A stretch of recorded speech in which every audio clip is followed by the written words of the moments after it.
just seems to.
Hey Russell, how's it going? Well, I think so far it's only you, so you're sort of talking to yourself. But thanks anyway.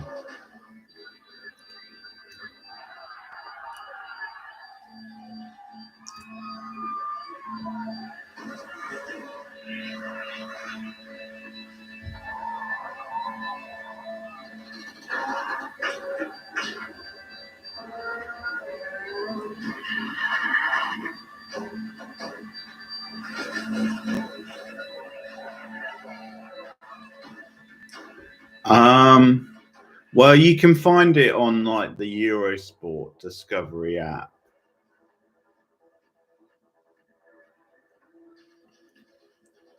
Although I haven't found it yet, it doesn't seem to be up on the stuff that's showing at the moment.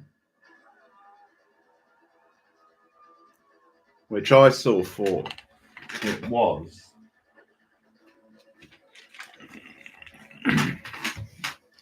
Because most of the events have obviously finished for the day. But I know there were a couple that was still on. Let's see. No, it's day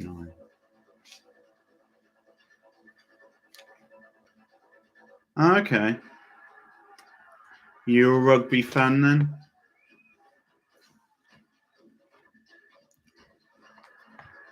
So surfing.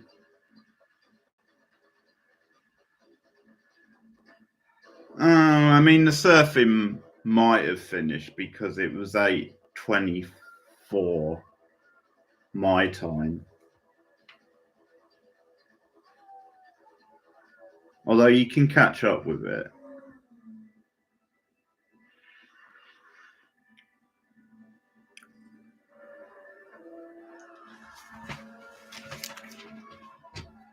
I might. Because this is taking ages. Okay.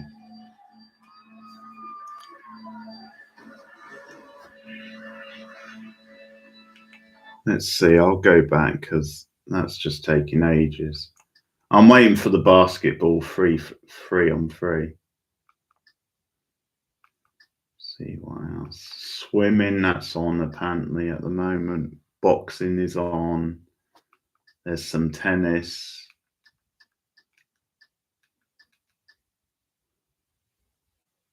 Go for basketball. Australia, USA. Probably go for basketball.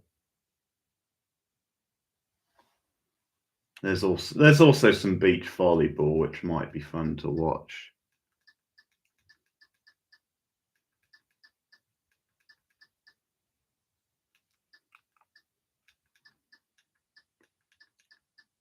Yeah, it's funny. The surfing doesn't seem to be popping up. I might try and find some surfing later. I'll put the basketball on for now.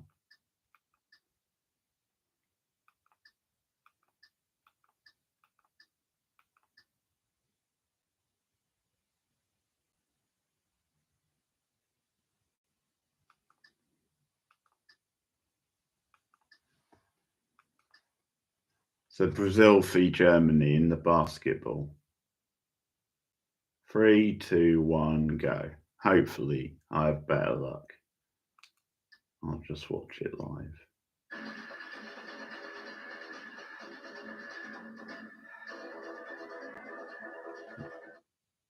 Oh, see, I might have missed it. Maybe it's finished.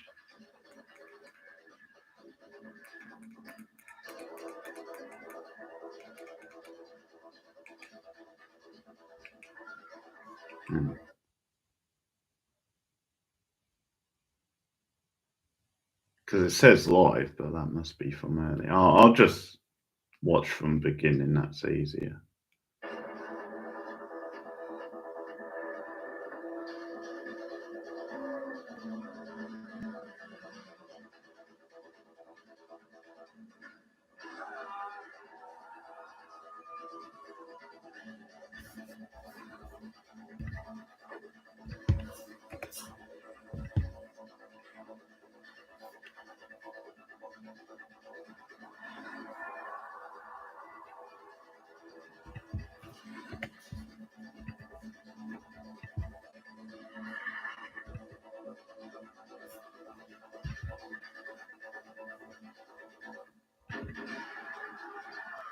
I'm really going to be sick of this music soon.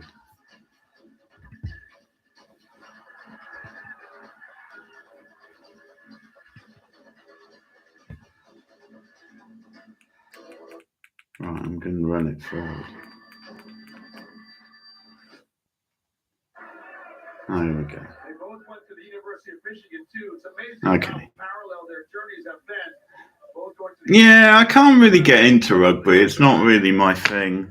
I can watch it, I guess. If it's a certain game, I can enjoy it. But yeah, I've got basketball on now. Brazil v Germany.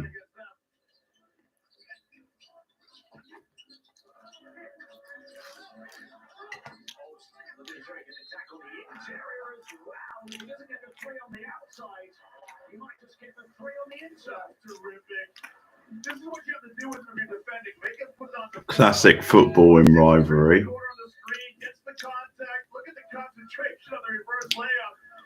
I don't know if that applies to basketball. Oh, that was a nice shot, though.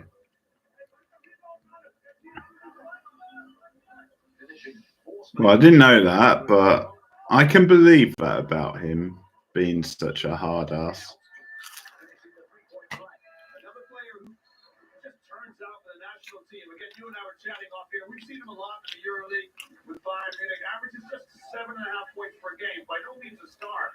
When he plays in this German system, he really shines. Germany won their first game by 20 against Japan, but up plenty of points. He only took 2 shots, Andy Obst. Wow, he's 1 of 2.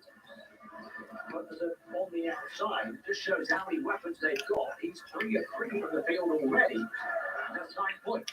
I think they might put up replays later, so probably catch the surfing later.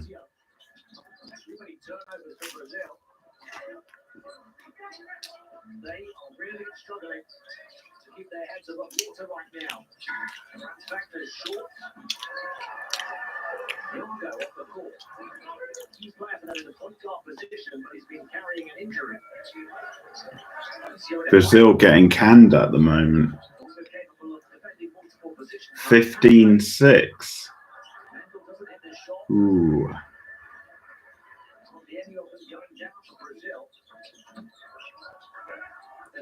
Yeah, most of the events have finished for the day now, but you can get they do replay them on Discovery. Photographers on the baseline too. A little showmanship from the 1-3 for Germany. Good timeout from Coach Petrovic. Right now, Brazil on the rack.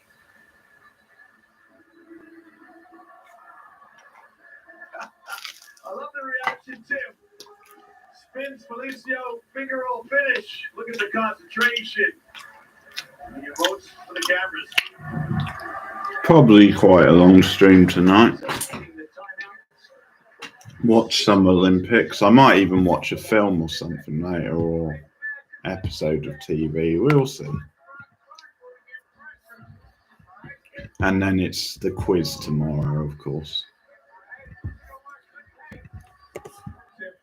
Just alludes to what you said earlier, talking about the strength and the power of Brazil inside. You can hear the voice of Coach Herbert saying, listen, we want to front everyone in the low post. Make them throw over the top of the defense.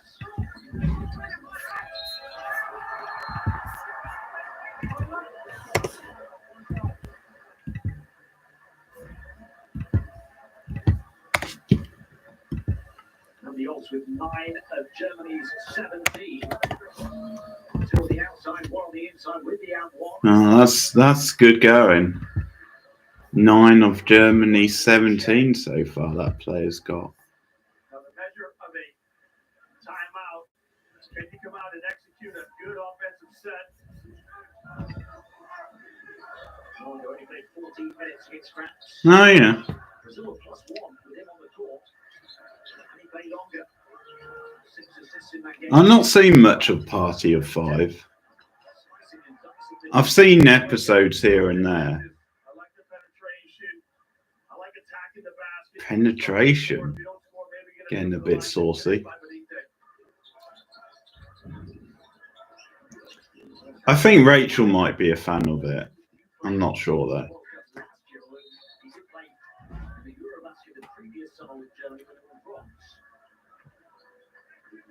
Yeah, I want to try and get the pilot streams back up and going on a Thursday. Not sure I'll do one on Thursday this week, but hopefully in the coming weeks.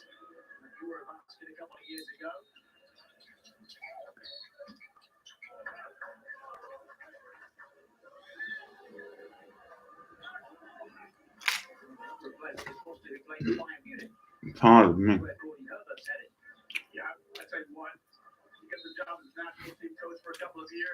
That sounds about right, Russell.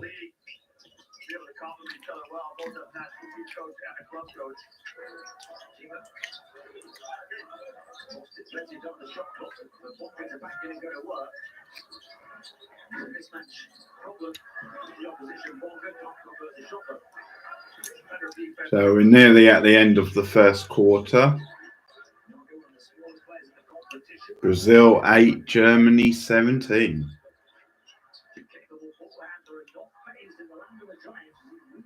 Brazil get one back, so it's 10-17.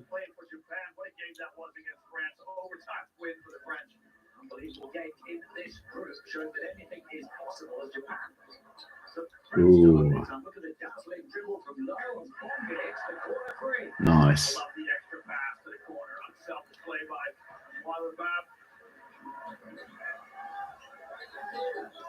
So I'm also editing a video version of our top 10 movies, which we did on the anniversary stream the other night. So I'm going to do a video version with just the list on it.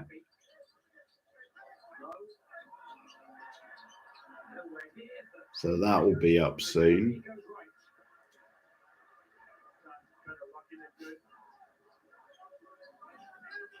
And also this month's monthly recap video, what we've been watching, that should be up soon as well.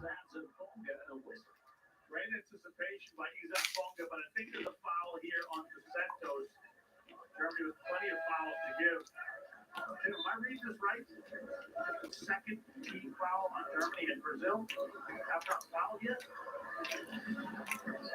No, sorry. 4 team fouls on Brazil and the third there on Germany. System just stuck for a moment. 10 seconds to play in the first period. Okay.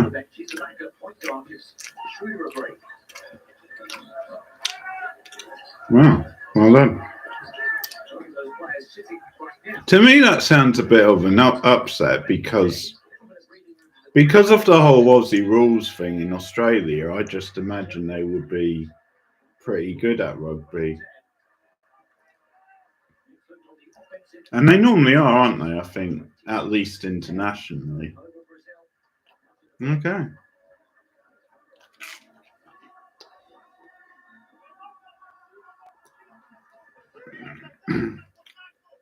Right, yeah.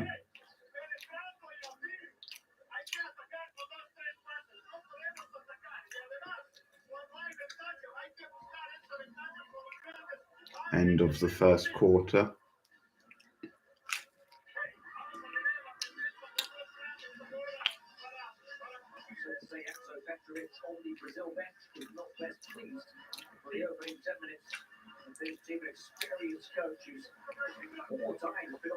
Yeah, he's pissed. The Brazilian coach is pissed.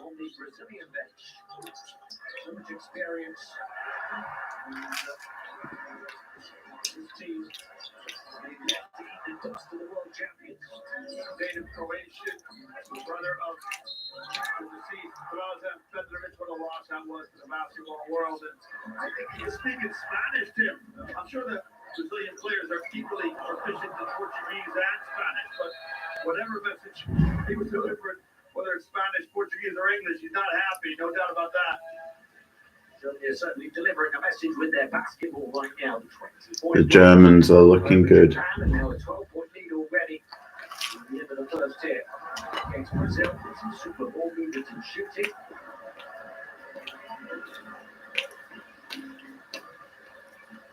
One turnover so far for the Germans.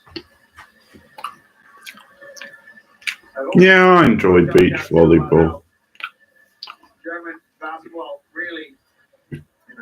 I'll probably put some of that on a bit later. Comments. They're currently the world champions, also the European bronze medal holders. The journey is spent for the national team program. Second period with loads of points. It's been turning, looking to work with Wagner. Looks to show himself when he knocks it down. Patience from Arnold. Looking for options, couldn't find one, then took the mid-range jump shot himself. Only by 14, largest lead. That is you. Range drifting two off the mark. Brazil just haven't got it together. Yeah, they got to get something out of Santos. Low. Doing his best shooter impression. Low. Put speed around the court. Great passing by Germany. Just couldn't come up with points. They need this, Brazil. Won't go from Caboclo. Can keep the outside shot the center. Damn. Caboclo can also rebound the ball. On the third chance opportunity for Brazil. The first chance succeed. Keep on missing. This is what Brazil need, though. They need those hustle plays. They need offensive rebounds. They need defensive stops. Good job by Caboclo. The coach will be hitting the booze at this point. At this rate, I should say. That's usually Euro. Tim, Coach Petrovic, of course, brother of Drazen Petrovic. I'm going to talk today a little bit about golden generation. What a generation that was for the former Yugoslavia with Drazen Petrovic, Mladen Divac, Toni Kukoc, Raja. There's a great documentary called Once Brothers. To any fans of basketball, you haven't seen it yet. It's a real heart-wrenching documentary. And we could talk about this German team now. What a golden generation they have with the Wagner brothers. I had no idea LeBron James was still playing. I only found out the other day. Talked about the French in our previous telecast, how the French have got great 39 years young. But for Germany, the rise of this generation, securing the bronze medal in Eurobasket, the World Cup gold medal. In 2019, in the World Cup, Germany finished in 18th position. So what a turnaround it's been, led by these four players principally. And led by as head coach 2 years after that failure at the World Cup 2021. All of the summer, won the Eurobasket on home soil. It was their third ever medal on the continental level. And pulled off that to win the World Cup for the first ever time last year. Their only previous medal in the World Cup having been won since 2002, of course, when the great Dirk Nowitzki was tournament MVP. Now you're affecting me. So that 2002 World Cup was in Indianapolis, and as American, Indianapolis was a heartland of basketball. The U.S. team in that group finished fifth, which for the U.S. quite a poor performance. But Tim, where do you put a pin in the map to see where did German basketball start its ascendancy? That's a good starting point. As you say, 2002, Dirk Nowitzki was on that team, as was Heinrich Rodel. Heinrich Rodel played his basketball at the University of North Carolina, Chapel Hill. And that German team was coached by Svetislav Pesic, who's here at this tournament coaching the Serbian national team.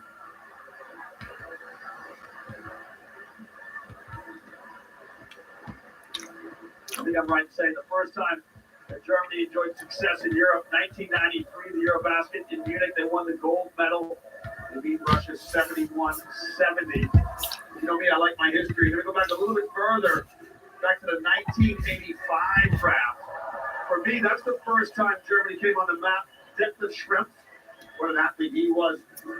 Yeah. Career in the NBA with. Yeah, I watched the USA game the other day, the first one they played. Impressive stuff it was. Also drafted by the Mavericks. Two Law played at Indiana University, big 7-footer inside. So those players get on the NBA stage, young Germans watch them play. Their basketball can take off. You could have won the Germany team, this World Cup winning Germany team were inspired by Dirk Nowitzki's performances 22 years ago. How many in the future will be inspired by these superstars on this current team?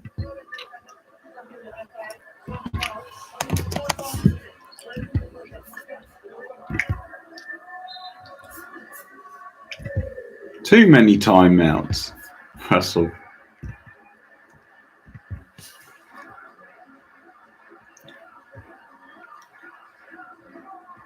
Only like 14 points. They let things stoppage, a few gremlins in the system. They get ready to get the game back underway. See if they can break up the Germans' momentum.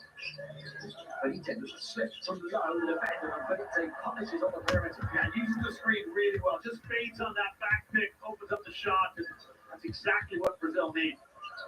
Okay, Brazil get another one back. 13-24 now.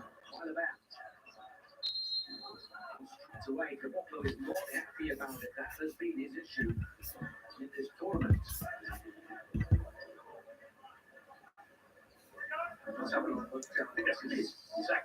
It's like American football. It's not really like what you would call soccer. It's not really like that kind of football.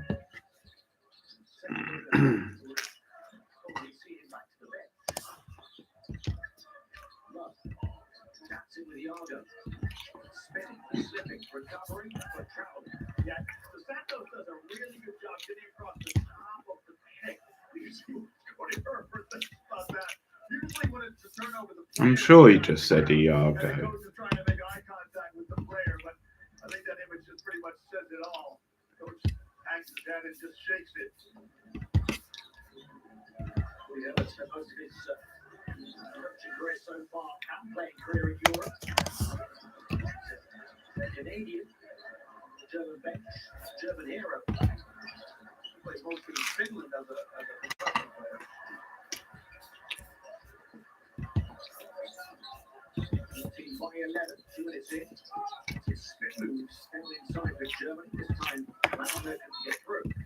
Volleyball stands tall, gets his hands on the back. I think Saw that spin move once already, so they're not going to fall for that a second time. Oh, it's pint of Guinness here. I think one of my highlights so far has been the street skateboarding. The final I watched the other night, the girls' finals. Really impressive. what they can do. They're only 14. And it's amazing. That sort of thing can be quite addictive. Basketball is such a high point in their history as well. Yeah. Because the game we just witnessed it. Yeah, obviously they got their own star and 3 have to go up. Now we're within a whisker of beating the home Express. Didn't see it live. Want to tap and watch it again. What's the game? Here's Caboclo getting it behind. The backline low by Mo. Dropped it off neatly, but to take up, but it is. They want to foul. They're not happy on the Brazil bench either. Yeah, they should have one. It was a great pass to Benitez. Caboclo got hit at the other end as well. The ball slipped away. Now, we've seen this before, Tim, happen. We saw it on the ladies' side. If the referees don't establish what is legal and illegal contact, this game could start to brim over a little bit. A lot of contact. See, it's got surfing. Yeah, but that must be, I don't know. Anyway, I'll go to the bottom because that's midnight, but midnight on the 30th, which was surely earlier. No, 15-24. Brazil still have a shot. If I go to...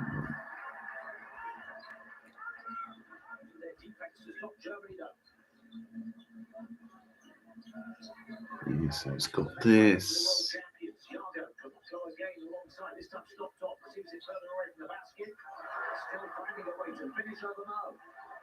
He went from the power on the alley-oop. Reverse jump hook here. That is velvet. Caboclo has finally arrived at the Olympic Games.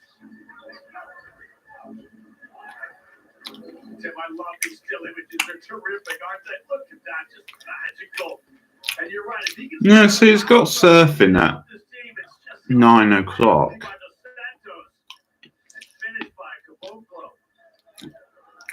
9:35. Okay, yeah, there should be some surfing coming up because it's got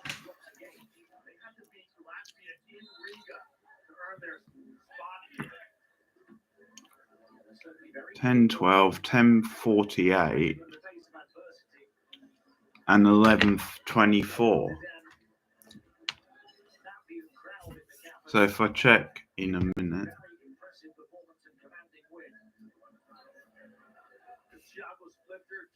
The bench, long time international for Brazil, played for the San Antonio Spurs for many seasons. Look at Chile, he's going to go to a EuroLeague team next year. Gordy Herbert will go to Bayern. Thiago will go to Paris. I didn't know that. Wow. As an assistant coach or as a head coach? Really? Yeah. For Paris basketball club, qualified for the EuroLeague. I just called for a moving fix. That first ever season in the EuroLeague now. And great for French basketball, right? They've got Asbel, AS Monaco, and now Paris in the EuroLeague, the top European league on the continent. These places across the globe where basketball is really coming to the fore. The global game. Caboclo foul will be called on France. Yeah, just on this, Tim. So what Franz Wagner does here, in the low post, when you're defending, you can absorb contact, you just can't initiate it. So he goes and he initiates the contact as a defender. That's a really good piece of refereeing on the baseline. Everything that Germany were doing right in the first period, Brazil have made it more their pace. So the Germans scoring down. Caboclo was a double out. They've had a few complaints to the officials. Back within 9, feeling like the whistles aren't coming for them. Thiago certainly coming for Germany. Look at the speed of the Brazilian blur. I love this coast to coast from Dos Santos. Steal under his own back. Yeah, good break. Distance to lay it up and in. This could spark a little comeback now for Brazil.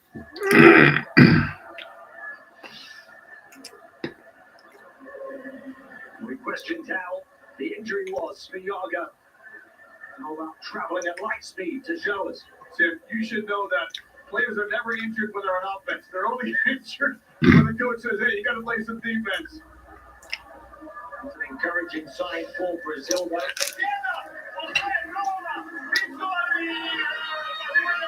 14 minutes the first game. He's already made 8 minutes in this one.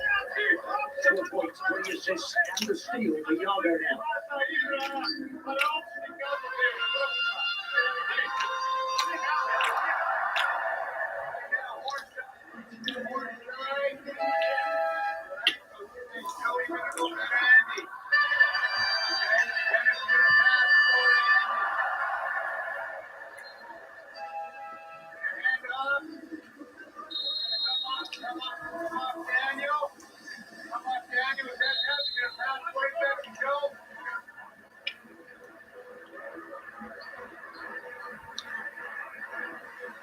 Germany were up by 14.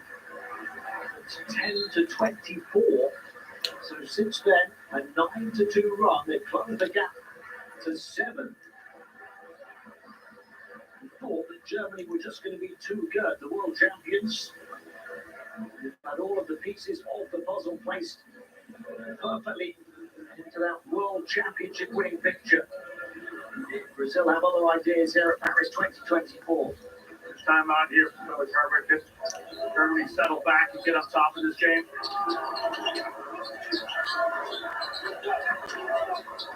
Usually produce excellent after the timeouts. Gordy Herbert attacking one-on-one from the near side, backing in. His body's going to work in the post. We're going to slip through. Really well defended. Yeah, really good. You could have moved him off the three-point line, so get him into an area where he's not comfortable offensively.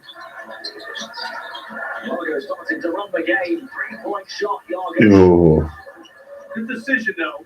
unlucky. Open for it. Well, Yago. Okay. 45% of the World Cup last year. Well, I make New Zealand big favourites in that then. Although I think with women's rugby it might be different.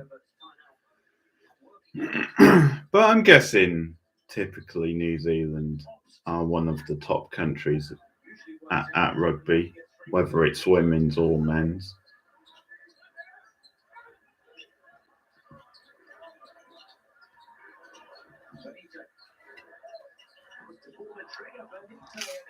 And all of a sudden it's a 4-point game. Yeah, purple patch right now. Good play for Brazil. They got themselves right back in the game. Can they dig in and defend one more time?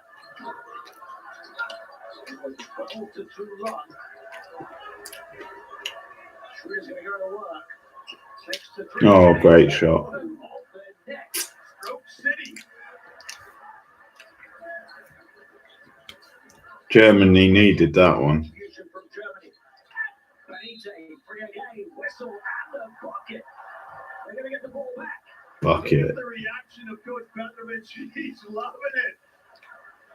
Benite comes off the screen, catch and shoot. Oh, 25-29. This is the previous possession. Turning the heat up on the Germans. Going to create his own off the dribble. And he will love that as a shooter.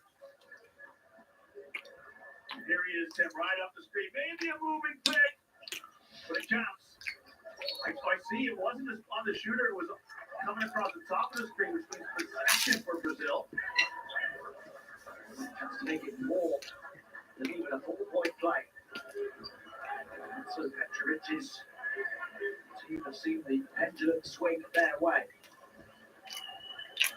Finally getting one of those whistles they wanted as well. He's a big one. At the line. Only a foul limit all day in this quarter, so for the next 4 minutes, any more fouls from their defense will send Brazil to the strike. You're a fan of Cobra Kai, Russell? You seen it? I've just been watching it for the first time the last couple of weeks. I'm on season 2.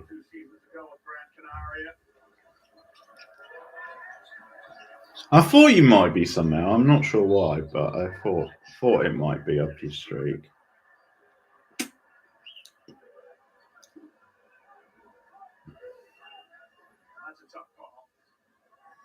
Of course, showing my age, but I was around and remember watching the original Karate Kid films in the 80s and also 90s. But yeah, I've been enjoying Cobra Kai.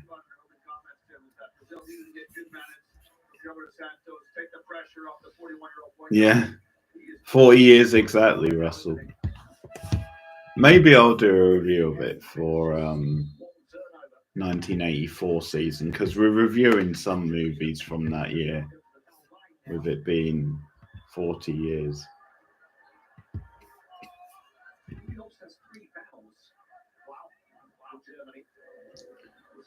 Ooh, 27-29. The Germans will be kicking themselves if they let this slip.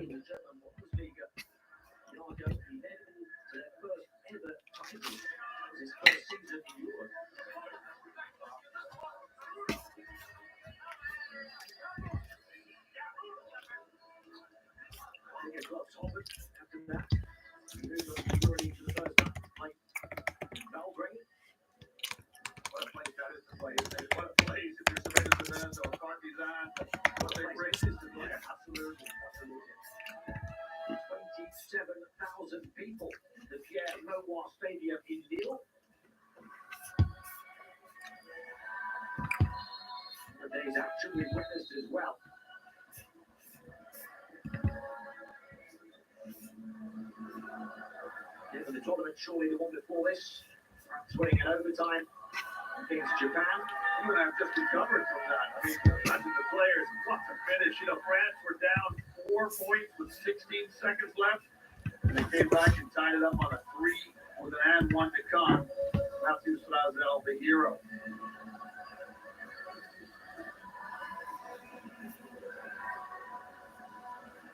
Matthew Slazel gets the freedom of Leo. They'll never have to pay for it. Yeah, I was telling Rachel about Silver the other night. She got a kick out of him because she's obviously never really seen the movies. His finishing move, known as Quicksilver, the Steven Seagal ponytail, all the works. Okay.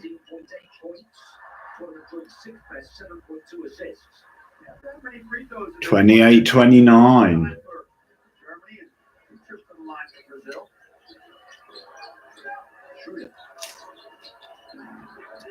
Attacking down the left. Watching the Granger over the top of Santos to convert. Germany. Pouring in the points in the first. And a wall there in the second. It's a battle inside, fight for rebounds. Yeah, I mean, I know she's not really into 80s stuff like me, but I'm sure she would be up for that. I think she could enjoy that movie for the sort of cheesy factor of it. That is his third foul. Yeah, there you go. So that's him done now for the next 3 minutes. This guy, Felicio, comes in. Botto out 4 points, 4 rebounds. So now 3 fouls. Felicio performed well in Brazil's opening game against France. Get 14 points. Joint top scorer with Mendel. I just love the energy of Caboclo, though.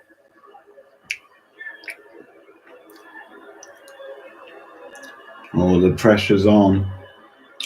Needs to get this one in. He does. 8 and 7 minutes here in the second.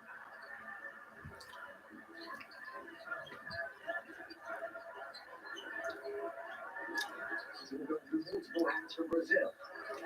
Yago is turning it all together. Definitely got some watch parties in mind for October season as well. Great energy from the coach as well. Oh, Brazil are in front. I didn't even realise. 31-30. Yeah, I love the anticipation of Bab. Push to the corner, 3-point shot, side of the window for Schroeder. Tim, I think Santos got a piece of that. And they get the score off the back of the second chance opportunity, but Germany really has been. Germany back in front now. That is more easily done. The same set now for Brazil. Look for the weave. Here's the high ball screen. Margo. Up against Dice. Always picking the right pass. Great shot. Who hits the target? Keith Santos from downtown of Brazil. Downtown. Of course, you get extra points if it's a shot from outside the box.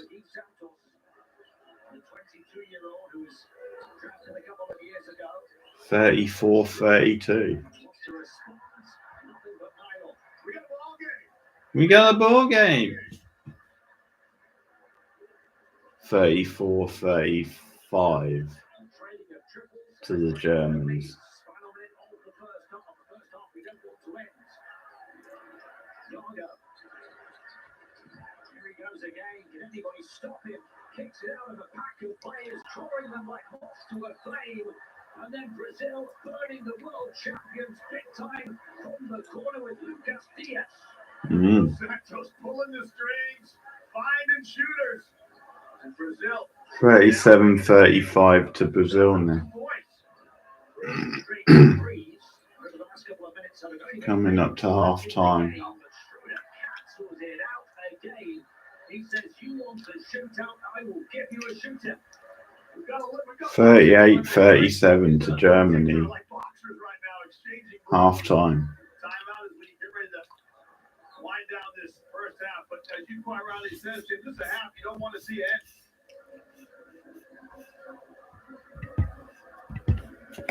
Santos made back-to-back threes. Schroeder responded. I made a couple. I love the signal of Petrovic. Santos is standing there admiring his shot. And Coach Petrovic said, hey, get back on defense. Get back on defense.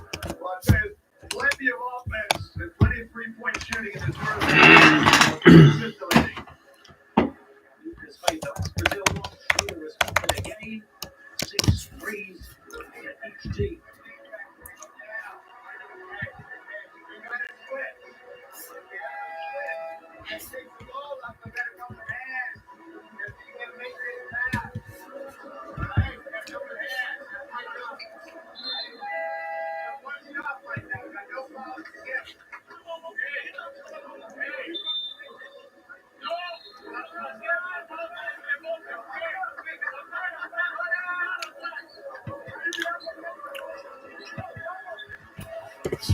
So Petrovic on the benches. Journey in the Olympics goes back to when he was a player. He won bronze with Yugoslavia in Los Angeles in 1984. Yeah, he was a good player in his own right. Of course, his brother, just a generational player, unbelievable player. But yeah, so Petrovic should play a bit in his own right.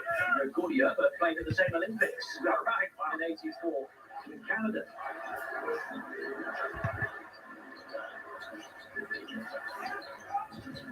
Brazil went off the back of the timeout. Yago, 8 assists now for Yago in 13 minutes. He's going to take the shot this time, and he does that as well.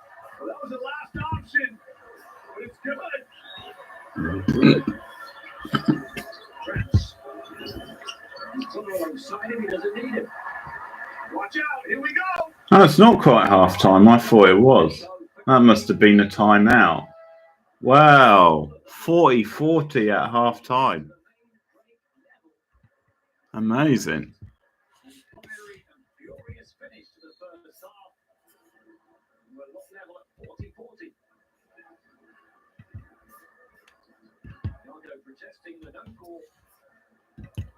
8 points, 8 assists for him. He's been the game changer with Brazil coming from 14 down. Okay.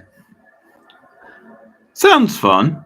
I think I would watch a rugby game with lots of fights in it. Russell. I think it would liven things up for me.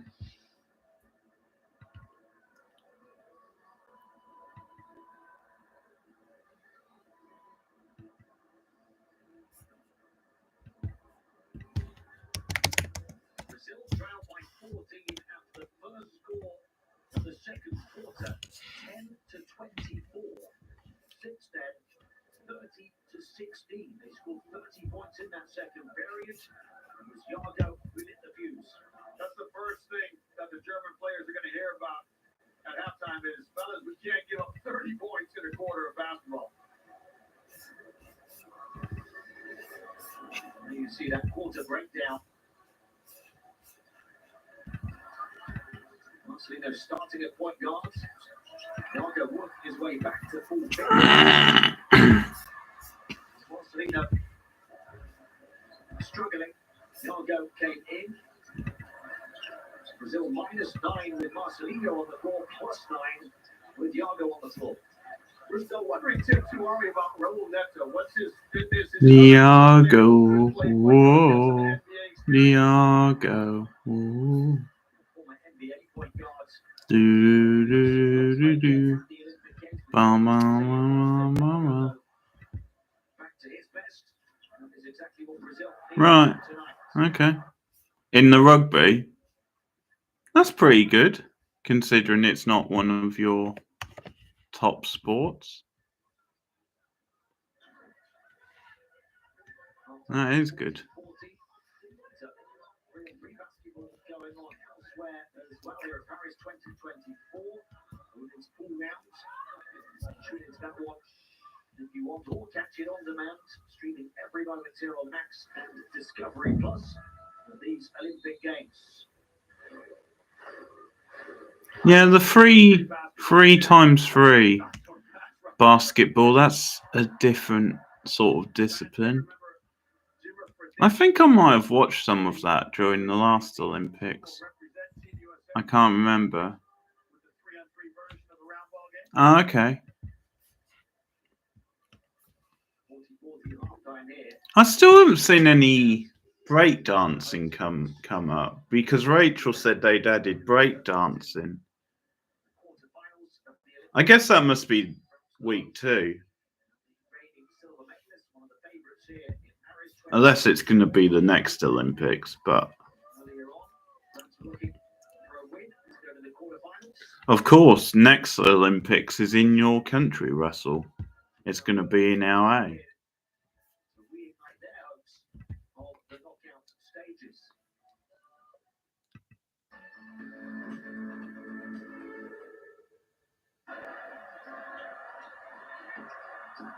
We're getting some Japan v France highlights in the basketball. Cuba, Burma, it wasn't Burma. Go for Cafu. Yeah, you and I called this game thoroughly enjoyable, wasn't it, Tim? And all credit to Japan because they lost Rui Hachimura, who only committed 2 fouls, both of them unsportsmanlike, so had to exit the game. Yeah. Starting to roll. He got 24 points and didn't play in the fourth quarter. Japan hung in there. So 3-point shooting. There's a shot there from Hachimura. He was starting to roll. Tell his teammates all about it. Thoroughly entertaining game, and all credit to Japan for hanging in there. Some timely threes to keep the scoreboard ticking over. Kawabara ending up being the star for Japan, finishing 29 points. He was outstanding, wasn't he? The third player in the Olympics this century with a 25.5 rebound, 5 assist game. Along with Kevin Durant and Joel Deng, Matthew Strazel was made to become the hero. But Franz Hawkinson, superb as well, shooting the lights out from long range. Japan kept on threatening the big upsets. I love this move here. It's nice as well when the host nation does well at the medals and stuff. And I think France has done not bad so far.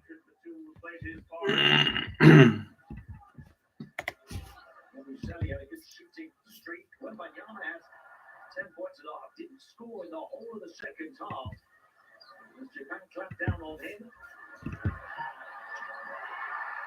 came alive when the game was on the line. But then he was outstanding in the overtime period. Japan ahead by 3 heading into the final minute. 48 to tie it. Big shot, Evan Cordier. I think that was. No, I need to change that stream. I need to reschedule that one. It'll probably be sometime in August now. Yeah, I'll change that.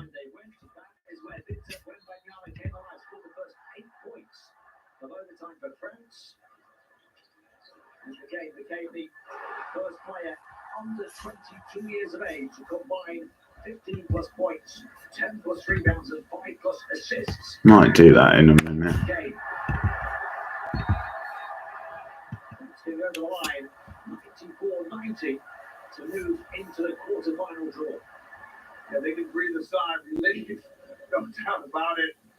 They can sit back and relax and watch to see how this game unfolds because France will play Germany next in their third and final game of this group. Tonight is the Brazilians threatening the upset as they come from 14 down to tie with Germany at the half.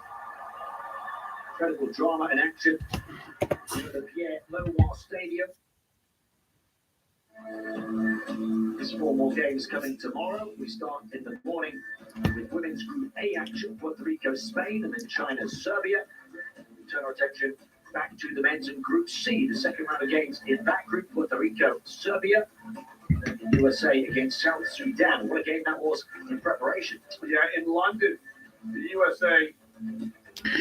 USA in action tomorrow in the basketball. Their second game against South Sudan. And Carly Jones from Cincinnati originally had a triple-double against Team USA. He might have played himself into one next year. Played some G League basketball, but he's the guy who really makes him tick and make him hum. And you and I are doing that game tomorrow night. Very much looking forward to it. LeBron James ultimately the game winner. They underestimated South Sudan. They're not going to do that again. Yeah, for sure. For sure. Take a closer look here at the 13 points at halftime from Victor Benite. That's a basket from Marcelinho. Benite leads the way for Brazil with 13 points.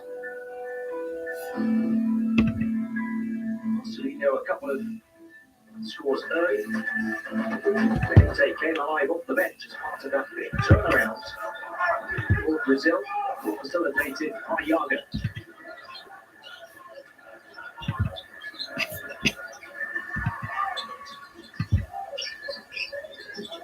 Comes off that down screen, knocks down a three. Really good pick from Felicio. Good use of the pick by Benite. Use the ball screen this time. Same result. Shows he can put it on the floor a little bit. We've got one more for you here. There he is. Curls around the screen. Knocks down the three at the top of the key. And the foul on Andy. Look at the reaction of Coach Petrovic. He's loving it. This will really spot the three-point shootout. So we had in that second quarter. Brazil pouring in 30 points. Back level at halftime. I'm still looking at that scoreline, Tim, and I'm stunned, right? They only scored 10 points in the first quarter, really struggled offensively. Second quarter, completely different, got in their rhythm. A lot of that due to the play of the Santos, brought the energy, penetration. He was finding shooters in rhythm. And all of a sudden, we're knotted up at 40 each for the second half. Yoga well on his way to a double-double. 8 points, 8 assists. There's only 3 assists off the all-time Olympic Games record for Brazil, set by his teammate Marcelinho. To the full story in the first half, and that was when Germany really were playing. Germany started and got on top. Watch this from now you see me, now you don't. With the blow by on the baseline, they were in command and control, weren't they, Tim? And all of a sudden, in the second quarter, I love. Okay. Watch this finish. English on the window. Makes sense. And one to come. credit to Brazil. An extra pass here for Weiler-Vav. Zach Bonga showing he can stretch the floor. And all of a sudden, Brazil, this magic alley-oop from Dos Santos. That's supposed to game of runs. Brazil, watch this. Speaking of running, coast to coast from the deuce. Goes the distance. And what?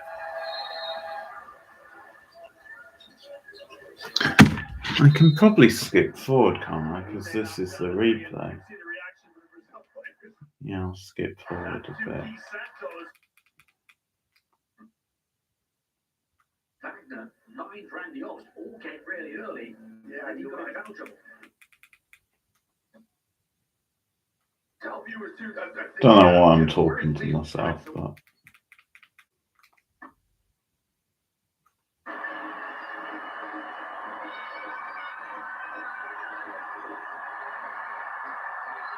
US flag flying high. They are, of course, the favourites. Both the men's and women's basketball tournaments as well. Now for the likes of Germany to try and knock them off the podium.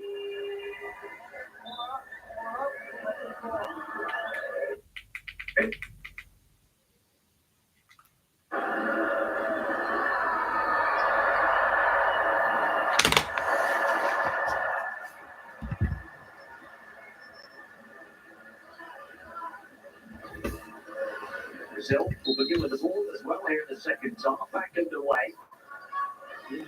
Marcelinho back on the floor. yeah, I was forgetting. I think on here there are some live stuff though. But yeah, most of the events have finished now for the day. Germany start this quarter the same way they started the game. And as we said, Orta's back as the starting point guard for Brazil. 1-year-old. Swinging around all sides. And the other, Santos. He'll test out Andy on those 3 fouls back on the court.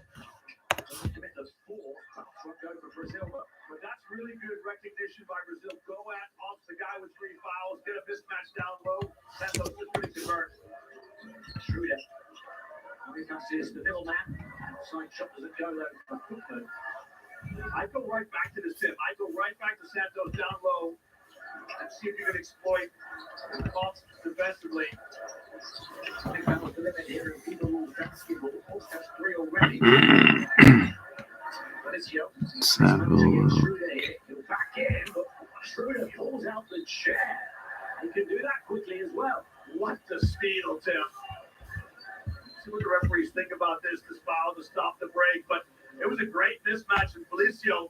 He's going back to the change room to see if his wallet's still in the locker. Look at the steal from Dennis Schroeder. You go contact from Lucas. This is what a big guy says to a guard. You know what? I'm going to foul you right here. I don't want to run the next 60 feet down the floor chasing you. Good hands. Yeah, it's funny. There's still no sign of any surfing on the thing. Seem to have pretty much everything else.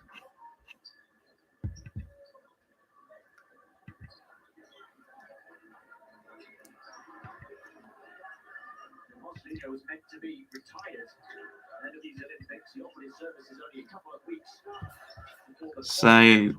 because of the injuries to Oh, well, that's tomorrow. Sailing and windsurfing. 19 years younger than his point guard. There's the moves, the MVP moves from Schroeder again. MVP in the World Cup, averaged team highs of 19.1 points, 6.1 assists, 1.4 steals finished Schroeder. Valencia opens up with Koopman. Brazil answer that. Some good stuff coming up tomorrow by the looks of it. Ortiz goes back internationally to 2005. We represented Brazil in the America Cup. Hold on. Oh, Angelina Kerber. The Brazilian basketball. Oh, 125. Might try and catch that. Times we saw him throwing them down early on. So again, they're just an out of bounds and a turnover offense. You don't want to lose the ball in those situations. And then let out of bounds. You want to try to get a scoring opportunity out of it. No luck for Germany. But this show, there's a look for help. It's a tough place to make an entry pass. You know, when you enter into the low post, you want to get the ball below the free throw line on like a 45-degree angle. It's really tough to feather a pass in from that acute angle.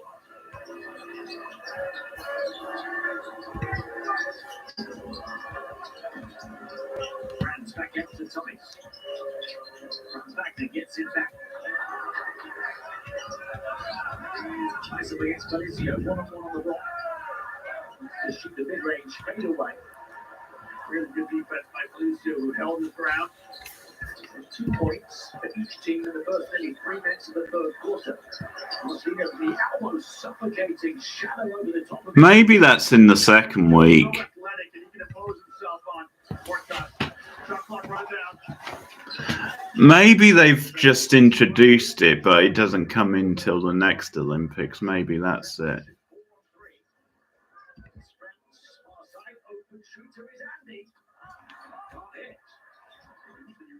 I'll have to take it to task next time I talk.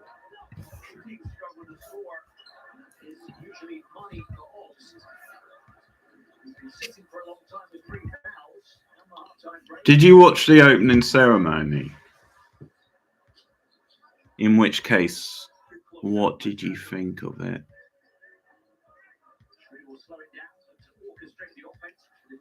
I thought it was quite good. I didn't think it was as good as some of the previous ones. Yeah, that's what you want to do when you're struggling to score. Get something inside, get something going to the basket. I like that no call from the referee. 2 players going up straight contact.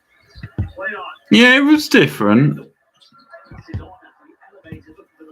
I think I actually preferred the one in Japan, actually. That was a bit more somber and different again because of it. There being no spectators and what have you. 13 points now. 3 of 5 on the outside. I haven't had a stoppage in play in a while. I've heard this in a long time. Here trying the impossible pass. Franz to skip around the score and the whistle. Franz attacked up the Berlin baller, showing his muscle. Yeah, live ball turnovers.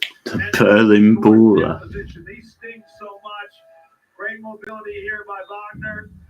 Cool Euro step to finish. You can see Horta trying to atone for his error, but just an ill-advised cross-court pass. And Horta just needs to be steady. He just needs to be a placeholder, doesn't he? Until the Santos gets into the ballgame.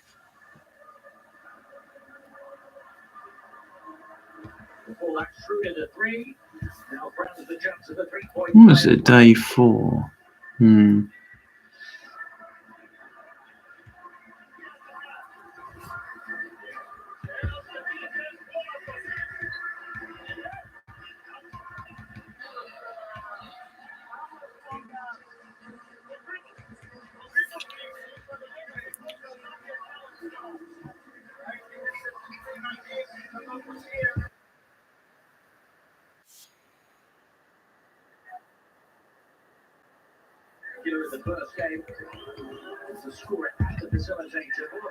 Well, I found some surfing from yesterday and day 2.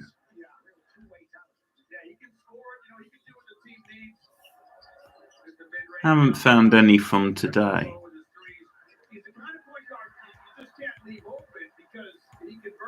Don't think so, anyway.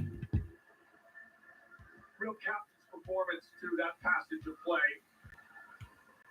Mentioned earlier, he's in the driver's seat for this well-engineered German offense of the goalie here, but we haven't really seen it too much. Brazil have done well to deny it. 25 minutes of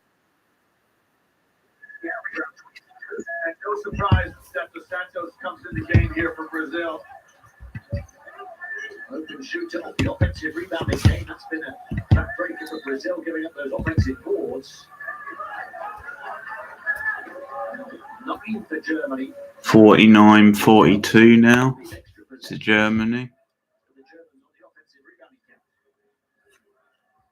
Yeah, 25 rebounds to 18, plus 7 for Germany.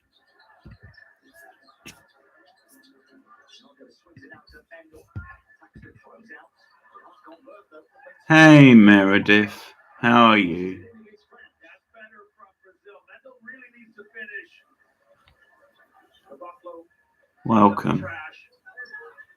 Buffalo, remember, was with foul trouble as well. Maybe, yeah. You can't just afford to commit the 4. There it is. Does right on the baseline. Tim, these are the fouls that drive coaches crazy. Dennis Schroeder is going nowhere. He's just looking for a pass. So there's no For a reason pass. foul. He's not a threat to score. The problem starts with the Santos. There's actually 2 fouls there. The problem starts with the Santos because he gets too close to Schroeder. He gets beat too easily on the dribble. He's dangling by a disciplinary threat now, Caboclo. He is Brazil's star player, certainly in the front line, coming into this tournament. Going to stay on the floor with the 4 fouls. And Holst for 3. Knocked down to the deck after the release. Push it in transition all the way to the corner, back to Yago as Germany get back there. Yeah, good transition defense. Germany to force 5-on-5 basketball. Yago 8 assists in the first half. Caboclo has to touch it back. Yago quick to get it. And then his opponent quick to pick his pocket and Tice. Watching some Olympics, Meredith. Great steal that front ball. Might watch something else later, I'm not sure yet. Starting to get on top of this one. This is just a hangout stream though. Germany. Yago trapped. Schroeder almost at his 4th steal. Skip pass out to Mendel.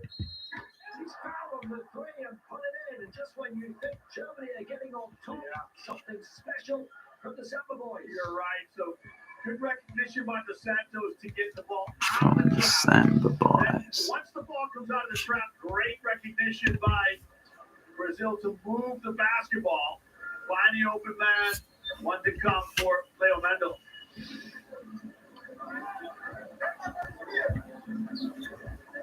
4-point game, 3.5 to play in the third. Wagner to the bench. Mendel to the line. Wagner's first foul goes after the shot. Basketball at the moment. Wow. Russell's been watching the rugby. Attacking twice. Mendel feeling it after the 3. Takes it off the interior. That time the shot clock resets on the offensive rebound, and they score there as well. So 2-point game. Holst coming away. Tice couldn't hit the shot again. He's misfiring right now. He can't foul either in transition. Down the floor. Foul on Caboclo, and he's done. Yeah. Coach Petrovic rolls the dice, leaves him in the game with 4 fouls. Brazil are good on these The basket gonna count or counters. What a pass from Yago. What a defensive play for Germany. Yeah, that's it. It's easy in the commentator's chair, right? Great defense by Isaac Bonga. First of all, let's applaud him. But if you're the Santos, you got to be aware your big guy's got 4. You can't pass him into trouble. You know, Bonga takes a hit for his team for a big body. yeah, Of course. that's a lot of guts by Isaac Bonga for sure. Now Caboclo had 4 fouls in 11 minutes in the first game. That's why his playing time was limited. He didn't finish by getting fouled out, but Cristiano Felicio did well as his replacement, so stayed in this time. Caboclo making up 5 fouls in 13 minutes. Star Center in qualifying.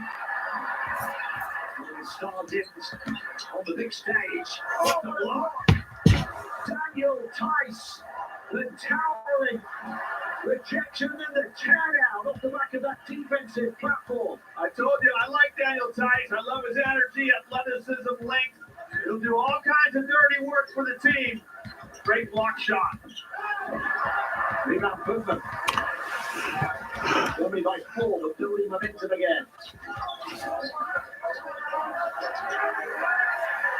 Schroeder. It's a shake off to Santos. Dancing with the defense. Passing on. Plenty talent on the shot clock. Especially when it's in the hands of Schroeder. Still can't find an option though. Now they're in trouble. Obst on the move. 3-point shot too heavy. You've got to get these rebounds if you're Brazil. It was a shot to nothing from up. Watch this block. Pinned it.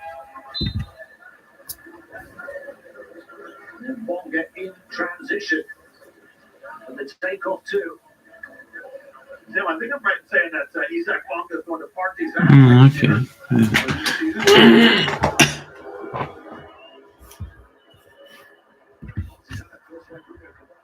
Probably gonna watch a Wes Craven movie on stream this Friday. Invitation to Hell.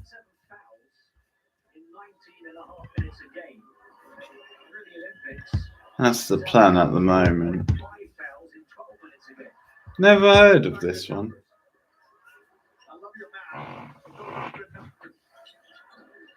89. Says Emmy nomination as well. Oh, maybe it was a straight to TV one. That would make sense, I guess, if it was Emmy. Bonga.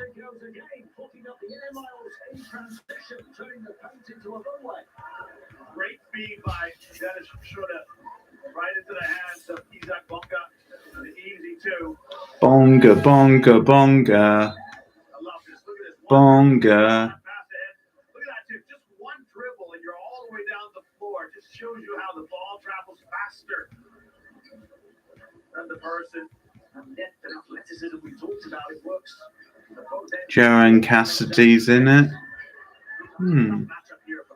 Not heard of it. Even tougher now for Johannes Hoffman.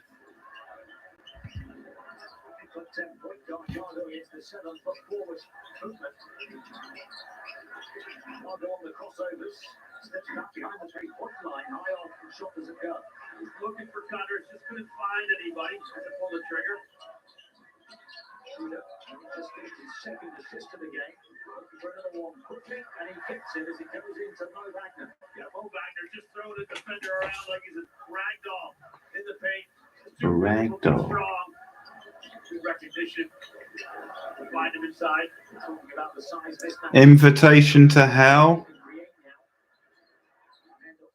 It's a Wes Craven one from 1989. I think it might have been made for TV because it says it got an Emmy nomination. And Germany as a team, Brazil got out of a set there. They were just spacing and playing, trying to find an open man, and they just don't have the athleticism to play one-on-one basketball. Certainly not against Dennis Schroeder. Look at Schroeder, telling him all about it defensively. Dennis the Menace on the offensive end level. Maybe a little bit too exuberant about his defensive play. Quick release from Schroeder. Half a minute of this quarter to play. It's 18-9. Third period to Germany after they lost the second 30-18. And won the first 22-10. It's been a back and forth battle. Brazil are going to need to own the fourth. Yargo dancing through there, trying to time in knots. Well, it goes through a gap, and he got it out one. You were right. They were dancing, Tim. 2 point guards going. Me neither. Santos keeps his dribble alive. Finds daylight. Watch this. Going to attack the basket here. A little hesitation. Round the corner he goes. And one to come. Got the foul on the active shooting, which means the basket and an extra free throw to make it a 3-point play. Schroeder's protesting the call. The foul comes before the active shooting. It's just an inbounding situation. That's one of those controversial things, too, because referees like to reward the offensive player. So once a player picks his dribble up, they're usually considered in the act of shooting. 10 points, 8 assists now for Iago. Would be it was 4 turnovers. Brazil plus 9 when he's on the court. Made 18.5 minutes in this one. Only 14 minutes the first game. Second foul on Dennis Schroeder.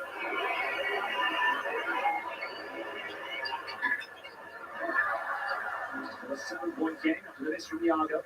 Shot clock turned off. End of the third. One more position for Germany. Shooters try and run the offense. Goes right down the right rail. Wanted to dunk it, but punted in off the window. And Germany are going to take a 9-point lead into the final 10 minutes. Just too easy if you're Brazil.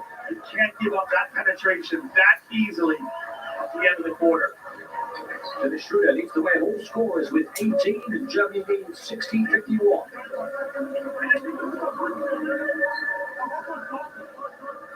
Schroeder's 7 of 11 from the field for his 18 points. Invitation to Hell does give me Invitation to Love vibes, which was the fictional soap opera on Twin Peaks. If Brazil are like that boyfriend or girlfriend that just keep breaking your heart. You know, all of a sudden you love them because they're doing something good, and all of a sudden they do something silly and they break your heart. So that defense right there, just too easy. Sure to look at. I mean, I just love this imagery. Look at that. And lay it up and in. You know, the previous possession to Santos turns the corner, gets an and one, and you're like, hey, Brazil doing great. And then they come down here on this end and they're going to. Yeah, I saw that. I might drop by for a bit. I'll see Russell. I don't know how long I'm going to be on here yet. The possession counts a problem for Brazil, one of a few problems for Brazil, but allowed Germany 3 extra offensive rebounds, committed 4 extra turnovers, 7 possessions. You don't want to give the world champions extra possessions.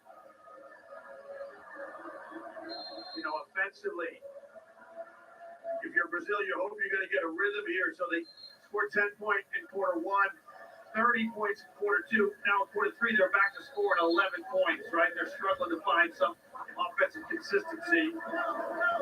Speaking of consistency, the Germans 22 in the Isn't it going to be a bummer if somehow Halloween, the original, doesn't come top of the rankings in that? You know, if you're Germany, you do not want to play France. I'm confident it will, but with that sort of thing, you can never quite tell. And I know there are some descending voices on his channel.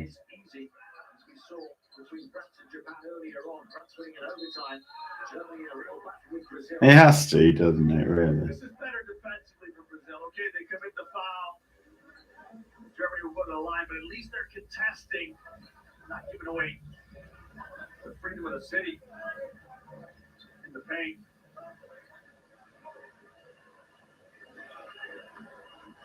This would be a live quiz question for you, a riddle. Who has the highest plus minus of all players in this game? I'm not going to look. Highest plus minus of all players in this game. We've been talking about it a lot. To Santos. And he's only played 13 minutes and he's fouled out. Brazil plus 14 when he's on the floor and his 13 minutes on the floor. Seriously wrong, yeah. You don't have him for the remainder. Japan lost their star big man down the stretch against France and still made a good. Well, if I'm around, I'll be on that one because I'll be giving 5s to pretty much everything. One of their key lineups into the second quarter as well. As we go to the line. The only thing I might not give a 5 to is the kills in that one. But even them, I would probably give a 3 or a 4. He's another journeyman player. Won the Basketball Champions League 2 times, playing in Spain with San Pablo Burgos. Got 2 AmeriCup silver medals, 2011 and 2022. The AmeriCup, of course, the championship of the Americas region, similar to the European Championship for the Eurobasket. That's what I love about the Olympics. You get European teams playing against South American teams, and Brazil now come out in a 2-3 zone. Schroeder somehow finding Bonga in the corner. But on the board, team had dropped in under pressure. Bonga, he's going to go through the gears quickly. Fouled by Bonga, who was making a play for the ball. Yeah. Again, it's just another hard-nosed basketball play. Bonga sprints back on defense, squared up on the basketball. He's trying to slow Dos Santos down. Does. Yeah, it's a decent sequel. I think the best stuff is the stuff in the last 20 minutes when it's focused in the hospital. Maybe even a low post. Now he's got the point guard.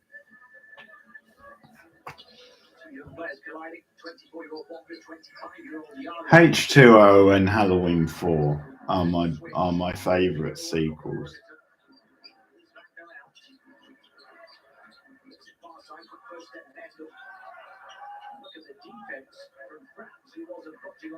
Yeah, the problem with that is that Vito Benite needs to get lower. He needs to drag Dennis Schroeder with him. I think Germany should be okay now, seeing this game out.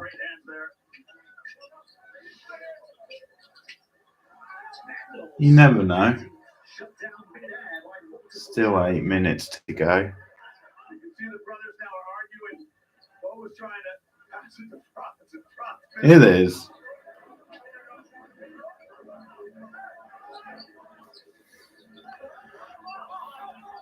But that's why I don't mind it being a more comedic type film, because it fits the era it was made in.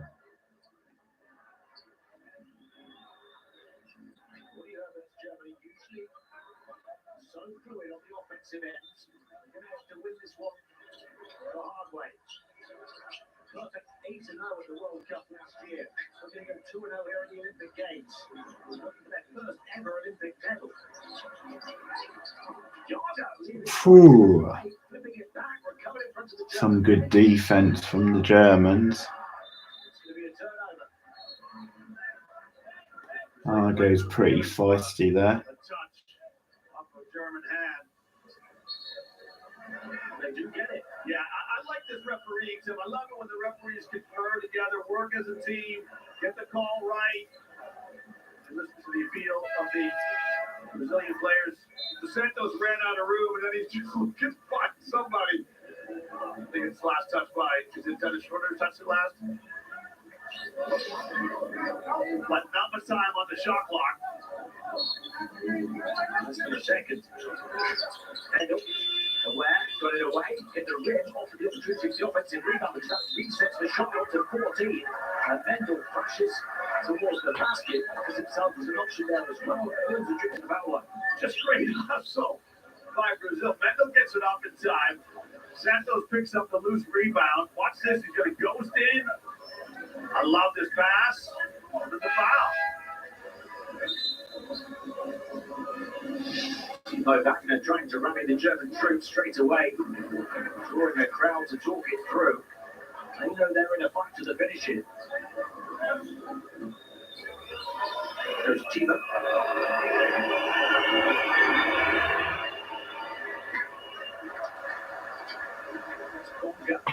Hey, Rachel. Schroeder and Obst on the floor for Germany. Mendel at the line misses the first. Who told you? Rachel, I'm guessing.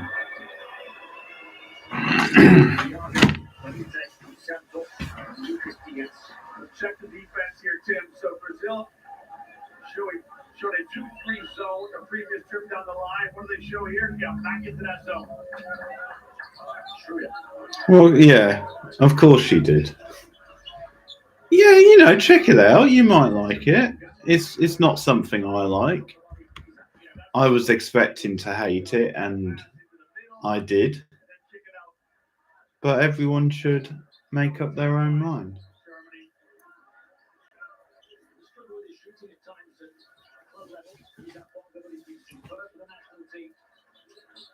Thiago, the show and the go, the defense not biting on the base. Back to Benitez, shoots over the top on the excellent deputy defender, who forces the air ball and the violation. Yeah. Brazil need more motion in their offense. They like that little dribble handoff to a ball screen. Let's see if they go back to that next. I mean, they're only 22-minute episodes at the end of the day, so Germany looking to win this one with their defense. check out a few, see what you think. I like this too, Tim, from Brazil. You come out of the zone, back to man-to-man, make Germany think about something else. So it would be a different test. With Germany, they scored 97 points against Japan. Yeah. They won 97-77. They ranked 20 points. And they had 5 guys in double digits for Germans with 5 guys. Both Wagner brothers, Schroeder and Isaac Bunga, all scoring double digits. Schroeder had a double-double. A double-double.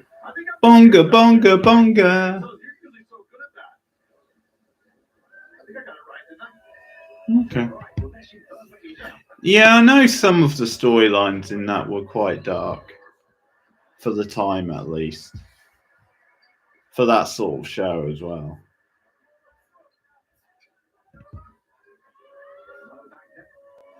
Bonga, bonga, bonga. Bonga. I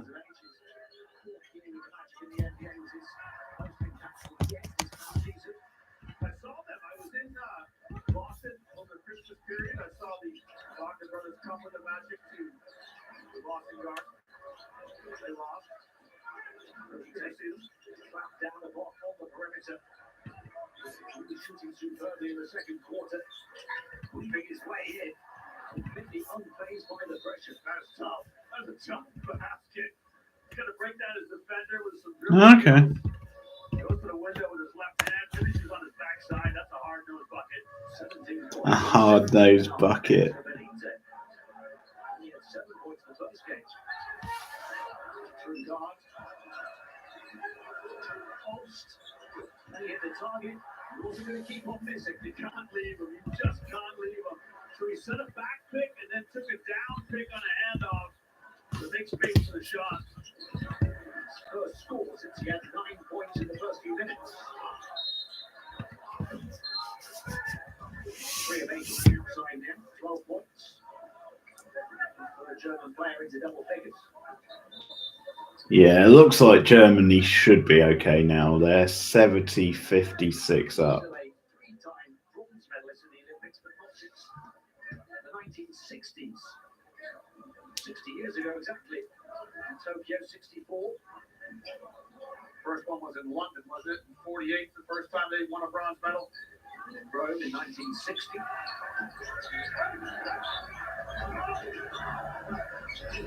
They take upstraight. Take the shot. Just crossing the bar zone. Just over 6 minutes to play. The opposite direction. 1960, Olympics in Rome. Cassius Clay made his Olympic debut. Later become Muhammad Ali. Heavyweight boxer. The personality he was. So they failed to get as far as the semi-finals of the Olympics since the 60s. Didn't even qualify for Tokyo. They finished 9th in Rio on home soil 8 years ago. Okay. If they can make it this far, there must be a sportsmanlike foul here as Dietz goes down holding his nose. It's going to be a turnover for the offensive foul, but will it be a sportsmanlike, which would be free throws and possession for Brazil? Well, as soon as this is finished, I'll probably put on some beach volleyball. See, they love to run Andy off with a handoff of a screener. Couldn't get it because it was defended well. And the contact by, was it Moritz Wagner? The other thing to consider here is 6.5 minutes of the game to play. Germany are at the foul limit. Now, The offensive foul does not send Brazil to the line. That's something to watch for the rest of the game.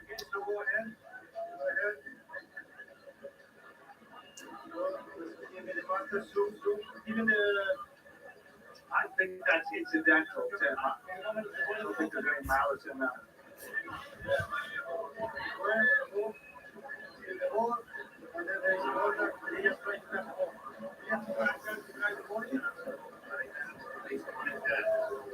Keep going. That's incidental. And then that's the attack. And then you have this is the face. This is the face. This is no further than the face of the company. Okay? So that's it. So after the review, contact me, the criteria, my score the next round. And conclusion is that's all I remember. Yeah, Tim, we saw this league a lot this year, didn't we? So it was incidental contact, but it's to the head. And so FIBA's really falling into protecting player safety. There's no malice in there. There's no intent to injure, but the contact to the head. Contact to the head. And look at that great sportsmanship from Fritz Wagner. The contact to the head makes it an unsportsmanlike foul. So as far as the story of the game goes, 2 shots to Brazil and then possession. Brazil. They'll make the most of the position here where they need each and every point they can get. They came from 14 down earlier on. Completed that comeback. Now they have to do it all over again. Yeah, and when you're playing from behind, it's so energy sapping. It takes one off the knee, they get the ball back.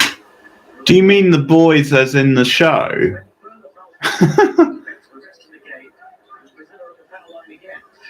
If true, if so, that is a bit random.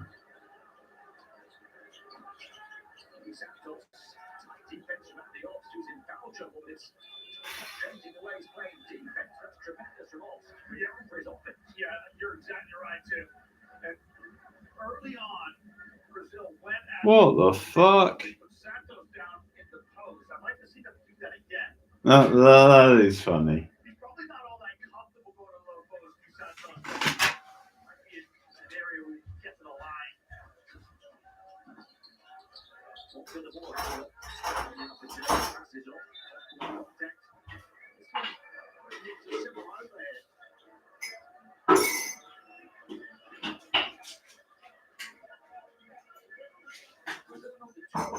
They're certainly one of the most physical teams.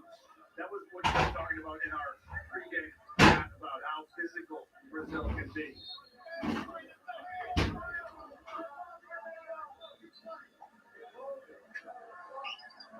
Just 2 players fighting for position. You'll see that pretty much every possession down the floor. You see Mendo thinks that Wagner goes to the floor a little bit easily.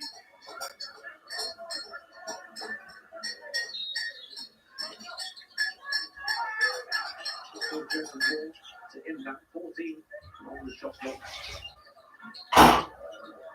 It'll take time to stay lost.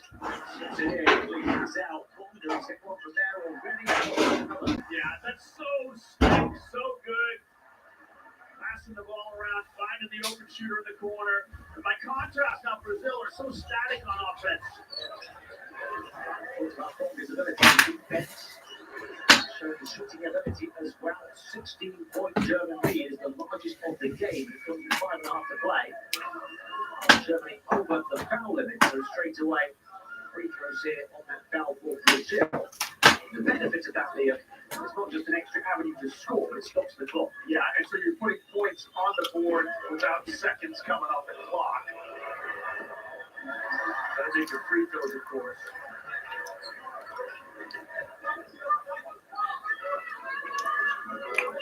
Yes, split his right pair. 8 of 12 as a team, Brazil. He improves the percentage to 75.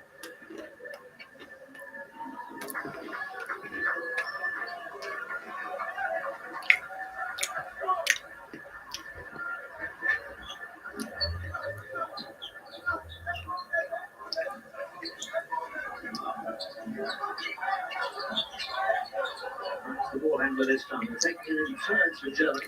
It's down the right to get the ball with him. And turnover. Yago. Passing back out. Free shooter is Benite. And he's one of their best. The flying combo is good with Jetflicky Santos. Nice rebound. Taking 4 off that largest lead of the evening. 4 shots and then the baller. 12-point game, midway point of the ball. Schroeder. Takes the 3-point shot over the top of Santos. Short, Mendel the rebound. Yago will be looking to run. He's back to behind him. Open shot. On the outside, Mendel. Offensive rebound. Going to work in the half court. Tough pass. Really tough pass, yeah. Ill-advised pass. It's about Yago's assist at half time. The majority of which came the second quarter hasn't had a single 1-6. This is smart here from Schroeder. He knows the clock's his ally in no hurry. So we'll go down to the final 4 minutes of the game. Schroeder can score at the end of it. Will be even better if he takes on that responsibility. And earns the trip to the foul line. Yeah, I call him he's a real ball seeker, right? He wants the ball in his hands. And the beauty of Germany too is they're happy with it being in his hands. They'll give it right back to him. He's going to go to the line here. A little trivia question here for you, Tim. Brazilian angle for our viewers who want Brazil. Who's the all-time leading scorer in men's Olympic basketball history? Oscar Schmidt. There you go. Yeah, well done. And you know who's second? I'm going to give you a clue because you work with him, Andrew Gates. Yeah. You're on your game tonight. I believe Rui Hernandez, who won with Spain earlier on, playing at a record-setting 6th Olympic Games. Now in 3 appearances behind Andrew Gates for the most ever on the Olympic stage. So we need to get to knockout stages to retire the record of it in that department as well. This is going to be the end of Rudy's career at club level and international level. Okay, he's a member of that.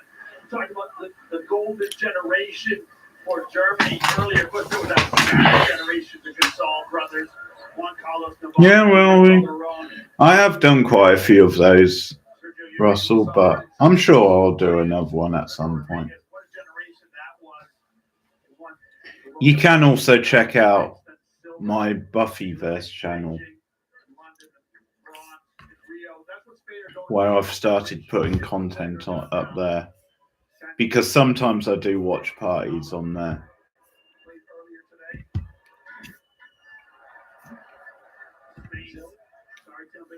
Spain beat Greece earlier, 84-77. Alabama had 19 points and 12 rebounds.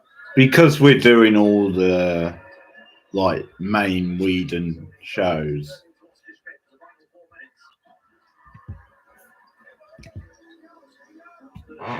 basically over time some of those reviews will go on that channel alone.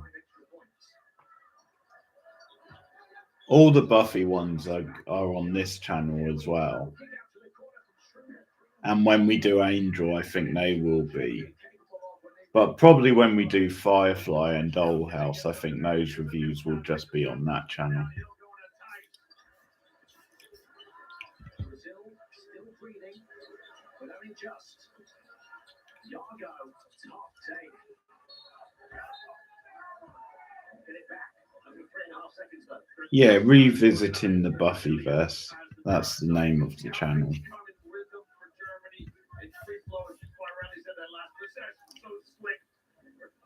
Brazil have got a graph for everything. Yago into Benite. He slips at the vital moment, turns it over on the foot on the sideline, well over the sideline into the German bench.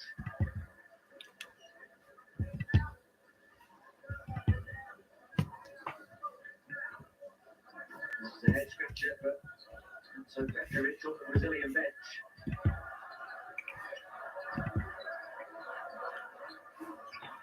Schroeder taking taking his time. Puts it in perfectly as well. And the foul on the flank after Franz Wagner. You can see the difference, though, can't you, Tim? How Germany executing high screen and roll. Somebody dives to the basket. They've got good spacing. They can break apart the defense, where Brazil just don't have that organization, continuity.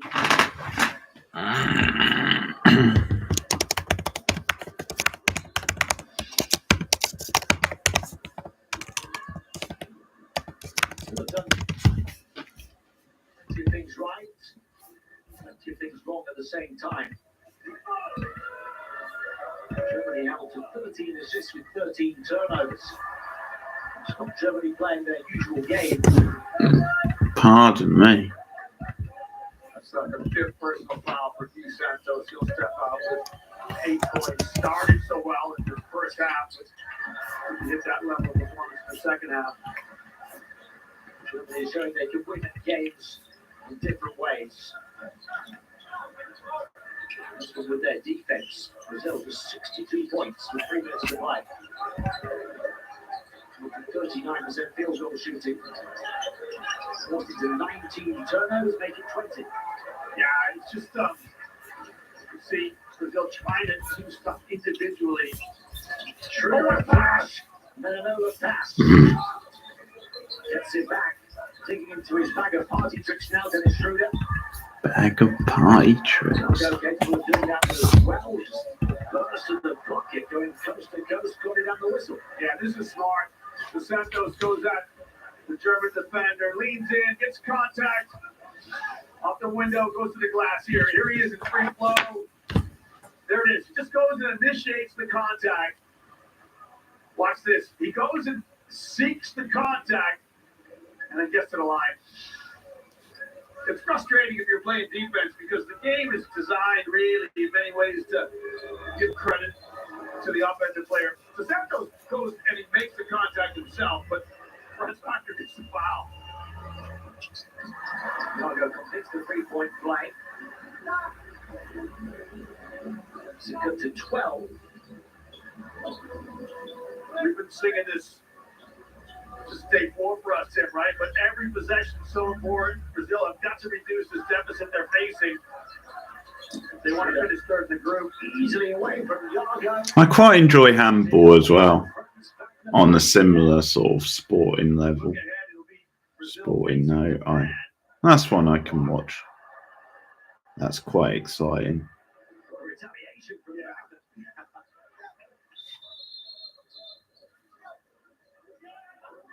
Comes back with the dunk at the block. Mendel thought it was goaltending.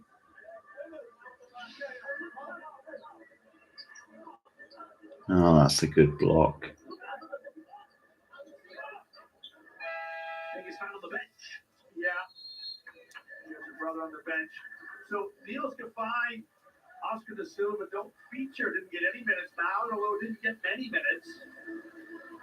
Of course, remember, he probably didn't play the first game either. Yeah. He's another guy who can shoot it. Gafai.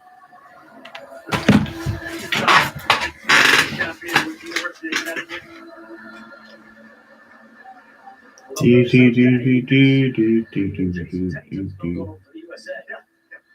Coach's decision, by the way. It was. And the interview with Coach Curtis, we see the great pass ahead. He's like, Conga finishes up.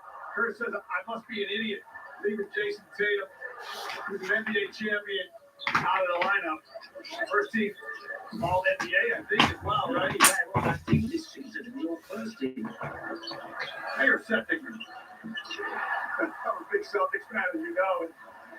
But you're right. So what Curtis said was, I find interesting. He said, look, in a 40-minute game as opposed to 48, I'm only getting 10 guys in. So there's always going to be 2 guys who are left out. Tyrese Halliburton also left out. So we're going to see the U.S. tomorrow against South Sudan. You and I are doing that game. Who's going to come in? You would have thought Tatum will definitely come in. Tatum will definitely come in. So who's going to get squeezed out? Kevin Durant's not going to get. Seems to be more surfing tomorrow. Practice. On fire, Kevin Durant for the US in the first game, having not played in any of the preparation games. Will practice with the team. Midnight. I have to understand the US, there's a lot of rotation in the group stage. They'll want the minutes in the knockout stage. Right now, Germany won their place in the knockout stage. Then 3:15. Pointer, and then a foul. Holst hitting hard. Yago hit the three. Now, they're going to check the chronology. You would assume. Yeah, also it's funny that they count midnight On Brazil, does it come? as the same day, because technically it's the next day. It does. There's an interesting point here, Tim. So I think that's what was throwing me off. Andy Oft is just trying to prevent Mendel from I know there was surfing on day 2 and day 3, I think. That's actually how you box out. You don't have time to pivot, turn around, and put him on your hip. You just stand in front of him and make the contact with your chest. That's how you Maybe after the quiz stream tomorrow I'll watch them. Mendel is too strong for the referees like Riley. So Andy Oft does everything you're supposed to do, and Mendel's just a bit too physical. So what's happened here for anybody watching or new to the sport is that the 3 pointers counted for Yago because he got the shot away before the foul, even though Brazil committed the foul. But once the ball has left Yago's hands, the foul is then a defensive foul, and Brazil are over the limit, hence the free throws. Mendel down the baseline attacking, batted away from the basket by Tice. As Germany aims to put a lid on it, cap this wing.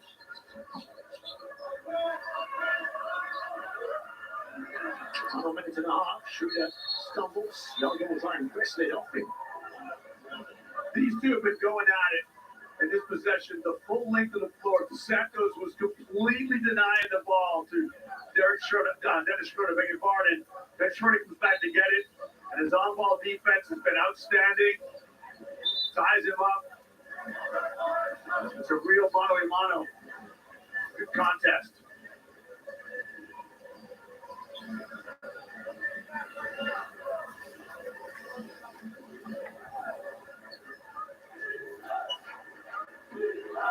Good tie-up to Santos, alternating possession into the hands of Brazil. And take a Brazilian miracle now. Final minute and change, but Brazil need each and every point they can get in terms of their points differentials through the group. And Yago, what a place to the basket that was. I love this. High up the window. Over the hands of Tice. He's been outstanding. 18 points and 8 assists. Could be. 4 steals as well, 4 rebounds. For the 5 top 10 point guard. Brazil down 11. But every basket could be pivotal as we come to the end of the group stage. How about the response from Franz Wagner? We're seeing plenty of persistence in the paint right now. Yeah, they've been physical. Germany half this quarter. Good strong hands. Just fighting through the contact. Gets it up onto the glass. One to come. They've got 4 scorers in double figures now. 15 for France, 14 for Andy Ost, 15 for Bollinger, 20 for Schroeder. The win is in the bag for them. The place in the quarterfinal is in the bag for them. Jorginho hits a 3. Makes it an 11-point game. Brazil will have aspirations now of finishing 3rd in the group if they can beat Japan in their final game. But it's only the 2 best 3rd place teams from the 3 groups that go through. Yeah, I think so, Russell. All of the games you play counts. Well explained. Then you've got the Paralympics for 2 weeks. 2 teams that must win. We love the way that Japan played against France. They'll bring 3 Hachimura back in. So you get to see the Santos against those Japanese guards. That'll be fun to watch.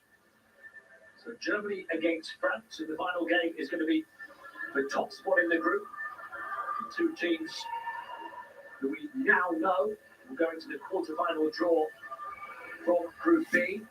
And then Brazil against Japan will be to stay alive for a chance of being one of the best 3rd place teams. Group A have got a similar conundrum, don't they? So Group A, the group of death, Australia, Canada, Greece, and Spain. So Australia will play Greece, I think, in their final game. Greece have yet to win, but they've got Giannis, and then Canada plays Spain, top of the group. Spain trying to stay alive as well. Plenty of action to come here at the Olympics. And then tomorrow, you and I are doing USA against South Sudan and Puerto Rico against Serbia. Finish the second round of the 3 rounds of games in the 3 groups. Group A this morning, Group B in this evening session, Group C tomorrow. The USA with much better to get to the quarterfinals. Serbia winning their first ever Olympic game against Puerto Rico a couple of days ago. Yago, fast, took the defense fly, kicked it back, 3-point shot. Brazil showing every possession. Faked him out. And in the final millisecond, Jorginho couldn't quite get the stretch and score. Germany will win it by 13 in the end. Really made to work by a physical and feisty Brazil. Yeah, that's a good idea. Let's go with Dennis Schroeder. 6 assists, 4 steals as well. The World Cup MVP, Yago, 18 points, 8 assists, 2 steals for Brazil. That was a fantastic duel in the point guard position between those two teams, between those two players. This German fan celebrating at the end. Already heard us team go 2-0. Okay, Germany win 86-73.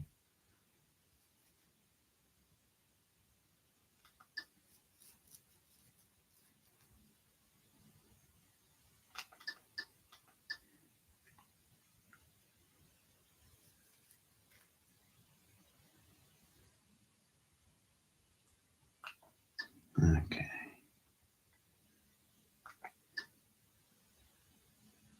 Everything she touched turned to gold. And was it the gold medal performance that the Brazilian fans have been looking for?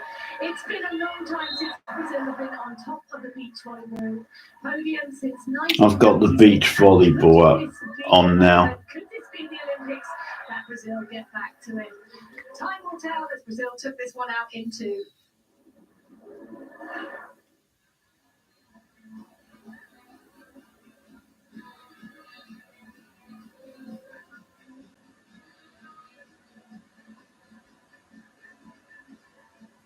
Okay.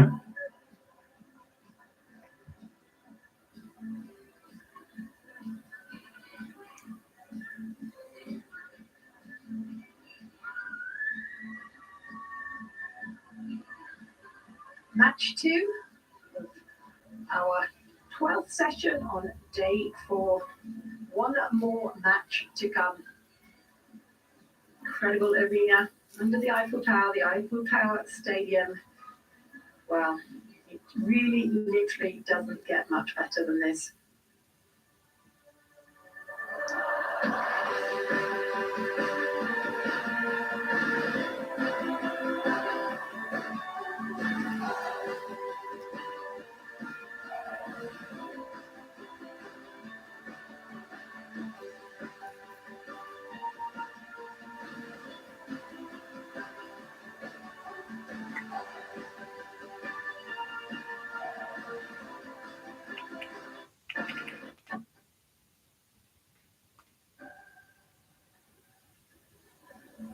Eduarda Duda Lisboa and Ana Patricia AP Ramos took the number 13 seeds Liliana Steiner and Paula Soria down into 21-12, 21-13. Yeah, I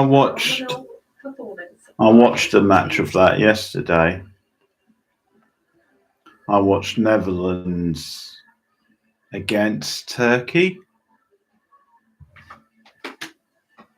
Really good match. Turkey came back from a couple of sets down to win.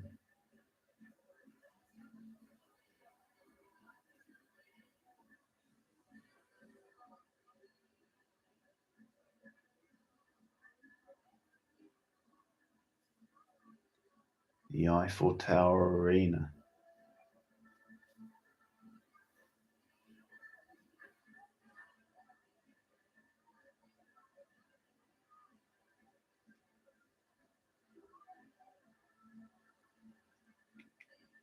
Studious you.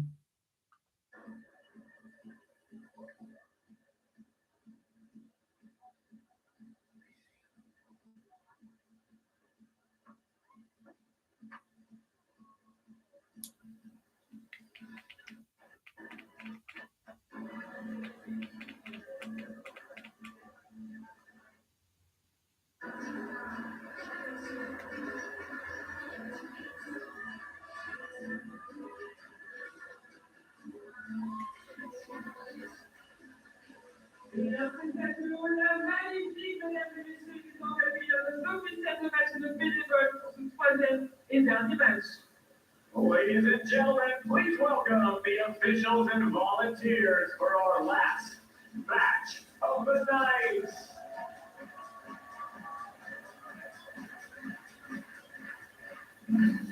Wonderful welcome for our in-court officials, for all the volunteers that are helping make these games, the magic that is happening here on the Eiffel Tower Stadium. A celebration, a wonderful moment to appreciate the endeavour and effort by everyone involved in creating what is fast becoming a modern wonder of the sporting world under the Eiffel Tower on the Eiffel Tower Stadium.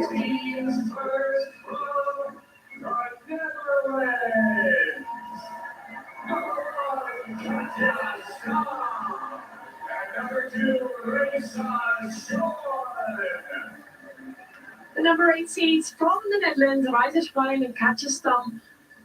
They have kicked off their Olympic campaign brilliantly, taking on Netherlands against Japan.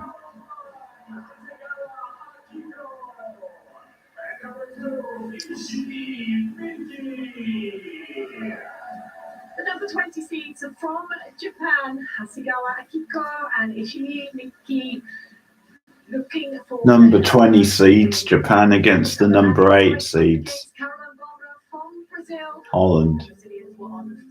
So Holland on paper should be big favourites. Fortunately for Japan, they're playing on sand. See what I did there? Looking on the side on camera, we're expecting Japan to come out to the left of your screen and be serving as the Netherlands have elected to receive. For all you meteorologists around there, can never say that word. The temperatures are still pretty high. There isn't much wind getting in. It's 6 kilometers an hour, and it has been dropping all the time. Temperatures have certainly been rising in Paris.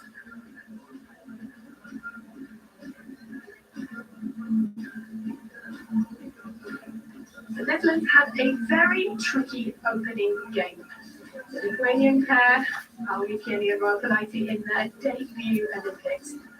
Took them down 21-19, 21-17. And that was a good reversal of their loss earlier to the Lithuanian pairs in the European Championships back in 2023. They were buoyant and bouncy, and if you're a Dutch fan, you will be happy to see this young Dutch pair who took the weight of the Netherlands beach volleyball world on their shoulders. And now they are looking like medal contenders. It's great to see. Will they be the Dutch female pair to break that Olympic podium? In front of them this evening, they have got Ishii Miki and Hasegawa Akiko, the feisty Japanese pairing. They rallied brilliantly against the Brazilians. They weren't able to get the win, but they definitely were relishing this Eiffel Tower Stadium. Now, if you are playing against any Japanese team at any point in the era of beach volleyball, the one thing you don't want to do is stay on the court for too long. Because the longer you're out there, the harder they rally, the more tenacious they become, the more balls they start touching, and the harder it is to catch a stun. try and stop it, or at least get themselves in harm's way in a different way. They might even bring out some old school down defense, which is having two defenders in the backcourt. There was a time when blocking wasn't allowed in beach volleyball, and all you could was sit back and defend. And that's sometimes what the Japanese well, more often than not, they might do. Really solid run throughout the tail end of 23 and 24. Great. What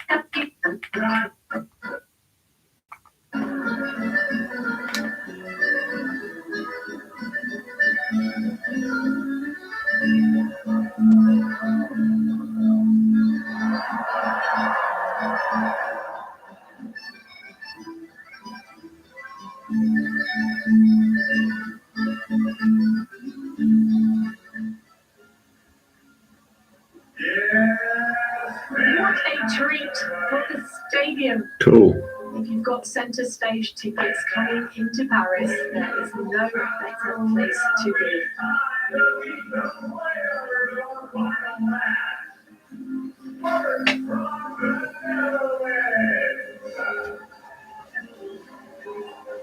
Years ago, they were the youngest team at the Tokyo Olympics. And the very first time they trained with each other, they looked at each other and said, hey, you want to do this thing? And they both absolutely agreed. This first player, from the time she set foot on the stadium, she knew beach volleyball was her sport. From London, in the Netherlands, please welcome Katja Star. Wonderful introduction for the 25-year-old Katja Star. 6'4" Love the theatrical introductions for the players. And now looking to go much deeper into the Paris tournament. Oh, ladies and gentlemen, her mother, a two-time Olympian, her aunt, a three-time Olympian, and now this is number 2 of who knows how many for this young lady at the Rotterdam in the Netherlands. It's Rising home. Two-time Olympian, part of the Dutch beach volleyball royalty. Riser Schoon. Leaving a legacy in the Dutch program that Riser is now following in.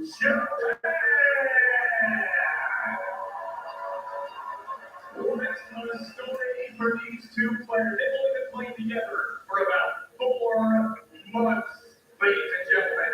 They qualified at the very last second. And at the very last second, oh my gosh, this player from Tokyo. Oh my gosh.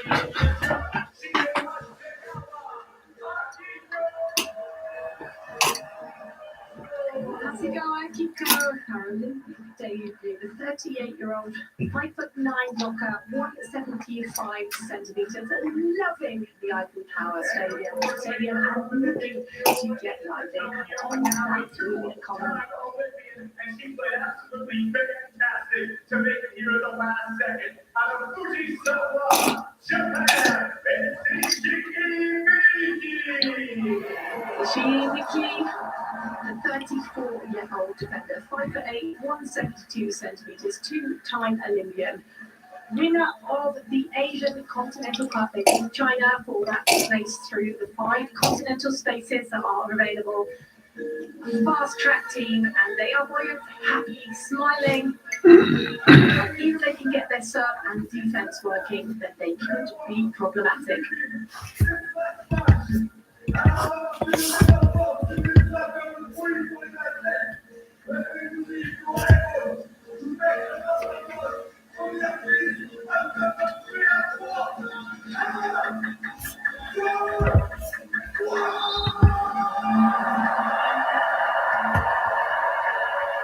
Here we go. Japan, the number 20 seeds get us underway under the Eiffel Tower, serving the Netherlands, another 8 seeds. And it's a beautiful swing off the hands of Hasegawa for the first point to the Netherlands.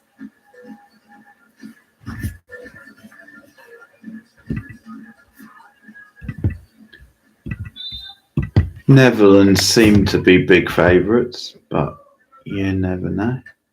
Right, throwing with a jump float serve. Tries to get it dipping in front of Hasegawa, and Hasegawa finds a beautiful seam, the space between the Dutch defense. Wonderful ball control, as you would expect from the Japanese pair. Service pressure from the Dutch will have to be leveled up. Good aggressive passing from Stamm. Immediately. Who would have thought the Japanese blocker would have been first on the board? But she's tempted Stamm into a big swing. She's gone late to the line and she's closed it. It's a good block. Hasegawa keeping the pressure on Stamm. This time a little further off the net. Deal was the call. Diagonal is the angle that the Netherlands were looking for. And that was well managed by Stamm. After a block from a smaller blocker, it can kind of get inside your head a little bit, but brilliant response from the Netherlands.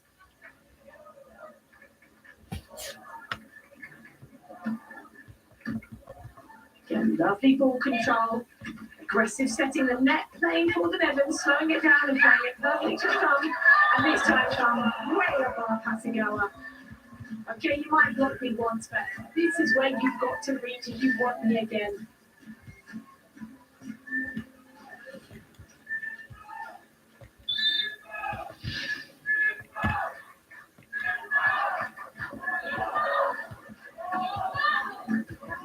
Oh, pressure applied.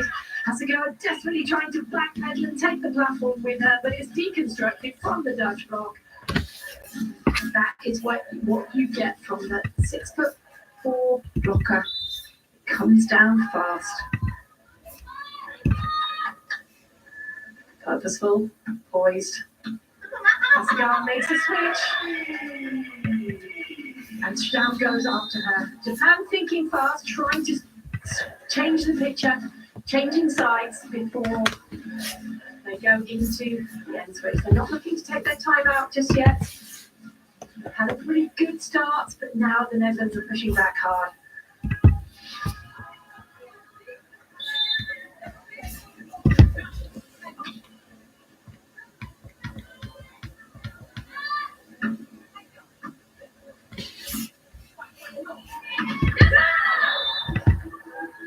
Hasegawa in a pickle, struggling to find the contact she's looking for, and it's all from Kazakhstan's service pressure.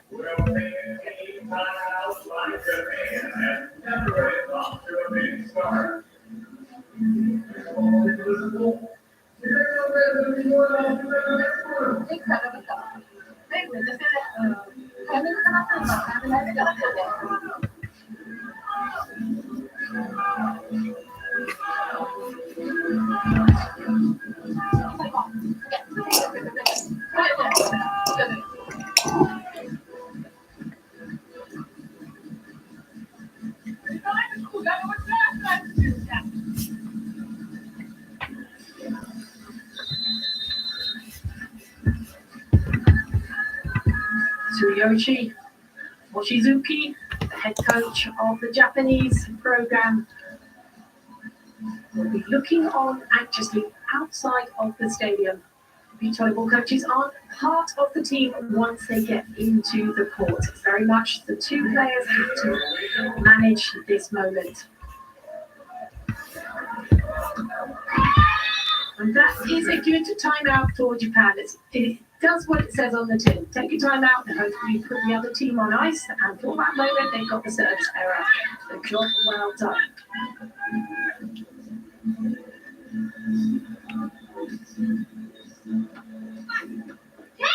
Good service pressure high back. Mickey going hard after Stamm. They've been filing the pressure on the Dutch blocker. They're going after her. They don't want to go up the visor phone because they know that then allows Stamm to go on too. Looking to break the receiver of the Dutch blocker, and they have aces. Is she going hard? Yeah. Andy is kicking up. Bit of a blunder there from the Dutch. From Stamm.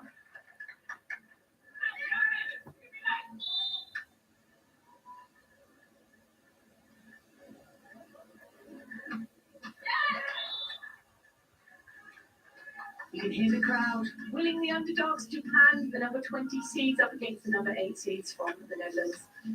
Well, to know if you're a partisan team, you'll just look to make it closer. Liking the comeback of Japan. Hasegawa gets the touch. Nice. And a line tag for Japan. They are exploiting the Dutch scene. The space between Kazakhstan's reach and the space between Reiserschrein, apologies. Reiserschrein not able to get a hand on the ball. This time Stamm kicks it in. Catcher elevates.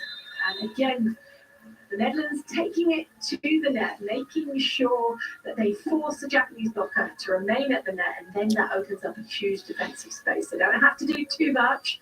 They just have to make sure that they're high and consistent.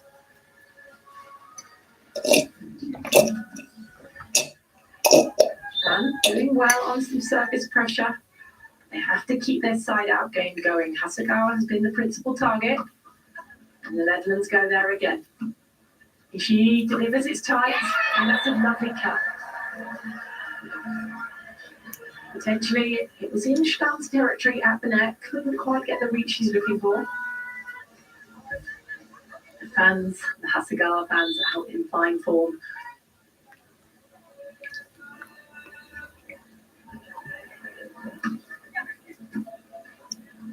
This time, going after Reiser. Reiser is too clever. That is one of the reasons that she is avoided. It's the look, it's the deceptiveness in the attack, and the fact that she can throw her hand around that ball so effectively, so late. Although she was the principal target in their first round fixture against Lithuania, Japan have been shying away from her. Beautiful touch. Lovely deal. Hasegawa on the hustle, has to dig it over, and there's the second ball.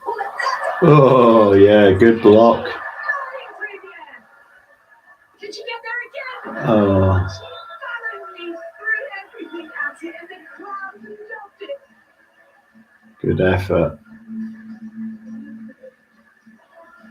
Reiserschrein, though, showing us how good she is in defense. This pickup, she's looking to accelerate it. She's challenging every single space. She's making life difficult, and eventually she can deliver it to Stamm.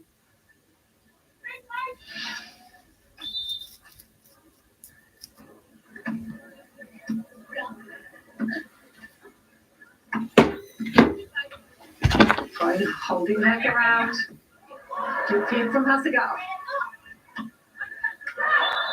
Unfortunately, she's trying to craft. Okay, thanks for stopping, Russell. I'll probably see you tomorrow for the quiz.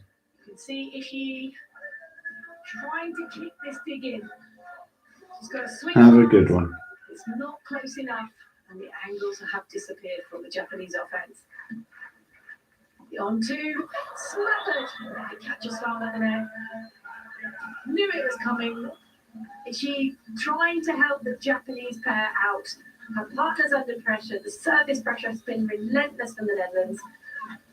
Hasegawa trying to release Japan. Maybe needs to go a bit wider. It's a very contained pass from Japan. Good turn and burn. Wonderful movement from Stamm at the net. And a slice back to the angle.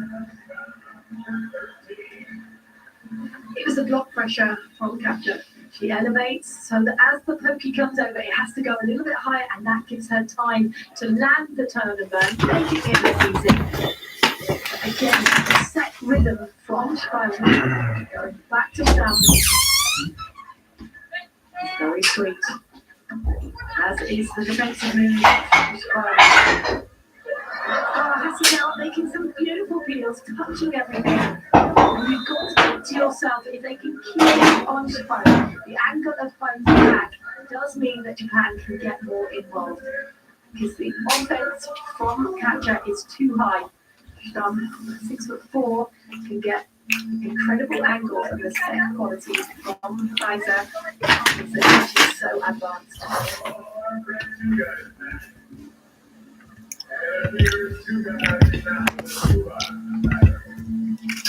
What is so remarkable about Reiserschrein's offense How she always takes a good long look and then the calculations have to go through the mind, and then in those split seconds she asks the hardest possible question she can in offense.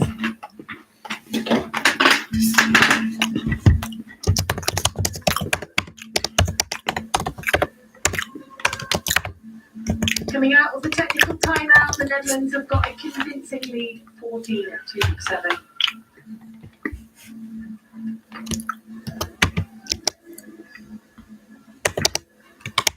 Have firmly applied the pressure from the baseline to Japan. Serving Hasegawa. She has been relentlessly under fire. She gets a recycle. She goes for the on-2, and that's a good delivery from Hasegawa. Surprisingly, Japan haven't tried to release that second ball option sooner. Well, they did once, but Stamm smothered it. And you can see now Japan slipping into a split blocking role. Is she at the net? She stays. Tries to drive the traffic. She turns to see Hasegawa in her shadow. You can see Miki, she is jumping into the diagonal. She's expecting her partner to be on the line, and she's frustrated as she turns.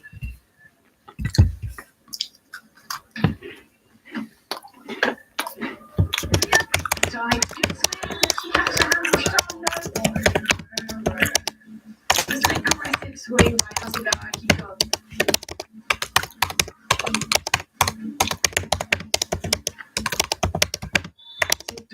For Japan, trailing 16-8. Netherlands, it's almost lights out. That's a good on-2. That's a lovely play. You can see Hasegawa. Her eyes were lighting up as the ball hit the net. She was laying out. She's like, come on, partner, let's go quick. Stamm's on the service line. Can we get the release quickly? Stamm tries to redirect. Good hit. In doing so, it leaves that middle void open.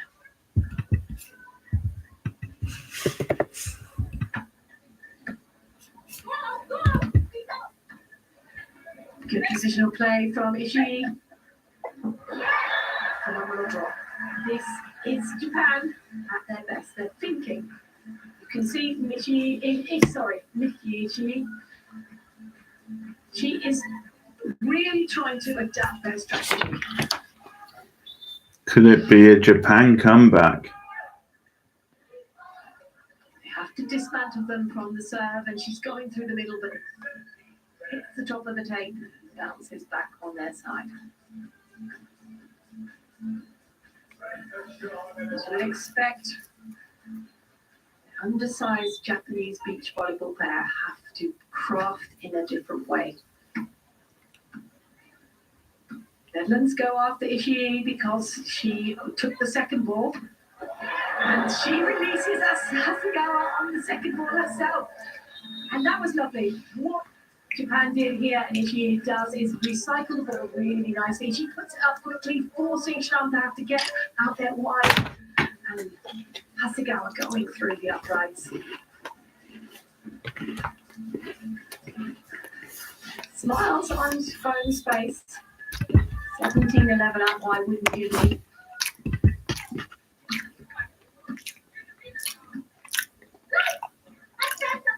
Good hold. She at the net, Hasegawa defense, and that is a brilliant set move from Japan. What Japan are trying to do is just fill the picture. They know they can't outblock Stamm, but if they can get the forced play, you can see she's going higher than maybe she needs to, and that's where Japan are picking the defense. Great position. Oh, Hasegawa gets a touch, but there's no reels left. There's not enough time. But Japan are thinking, and this is brilliant thinking people's volleyball. As you would expect, everyone assumes that beach volleyball players or volleyball players are going to be tall. And indoor, they certainly are. But on the beach, they are a different kind of dynamic. This Japanese pair are showing us just how you can play against tall teams. However, Raijakaun is defended. And well worked by Hasegawa. Again, it's aggressive setting, going to the net, and that's not easy to wipe off. As a right-hander coming in on the right side, she has to turn in the air. She gets brilliant hands, throws it back into goal. As she comes in here, she's turning to the line and she's snapping it off the hands. Very, very clever play from Hasegawa.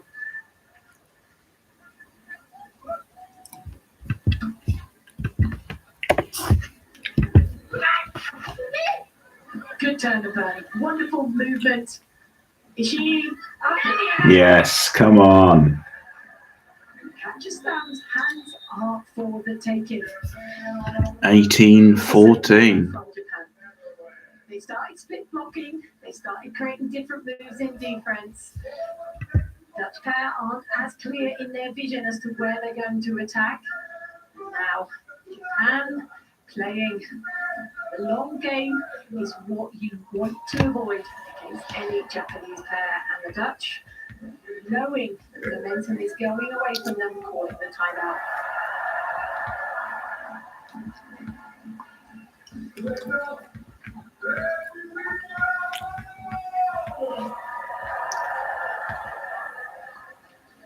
The Dutch head coach, Frank den Houtenaar, probably won't be too worried at this moment. It's good game management from the Dutch pairing, incredibly experienced given their tender age of just 22 and 25.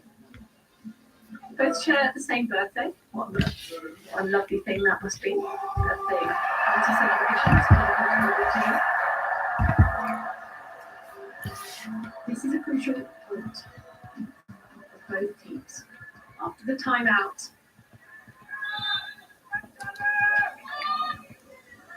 who's going to own this point? Pressure beautifully applied by Ishii on the baseline. This is where they are at their finest. 18-15. Come on, Japan. This ball comes up, it's coming low over the net. You can't get a read on the trajectory.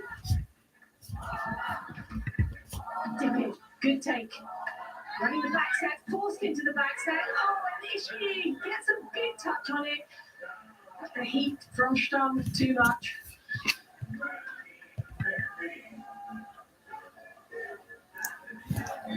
Not looking as fluid as potentially at the start of the match. Fatigue kicking in, the temperatures are rising. But Ryder's trying on the service line, making life easy, and then everyone's head into what is most likely the final end switch with 5 set points to the Netherlands.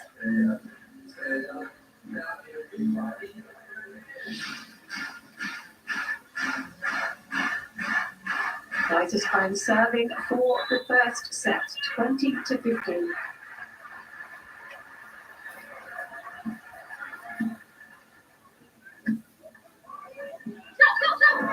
Oh, that's a great turn and burn from Kazakhstan. Doesn't quite get it, but it's a lovely move. The split step as she lands and going low to the floor. This is a beautiful move.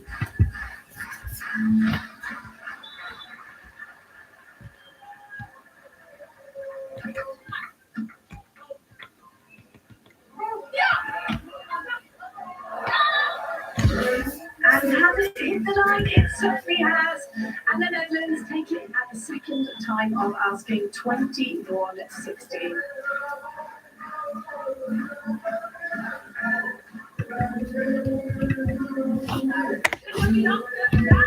Brilliant start for the Netherlands. They flew out the gates. Japan was struggling to hold on, but as they let go and start to relax, Japan definitely felt a little push back. Mentally, strategically, Japan put their minds to the task of how do we solve the riddle that was the Dutch attack. Ryder's time delivering for Kazakhstan at the net, making it really hard for the Japanese pair. I did love the thinking that went behind the Japanese pair to be resolute and get themselves back to a respectable 21-16 scoreline for the first set.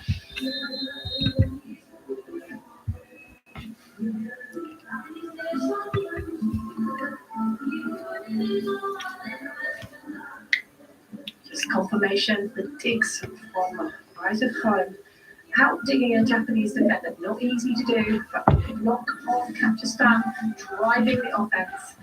He certainly was in fine form.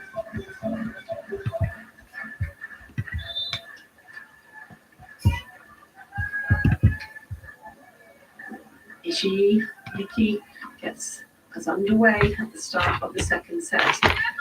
The Japanese defender serving the Dutch blocker, Kyrgyzstan putting an exclamation point on her first offense. And looking to release themselves from the net quickly, leaving it wide open.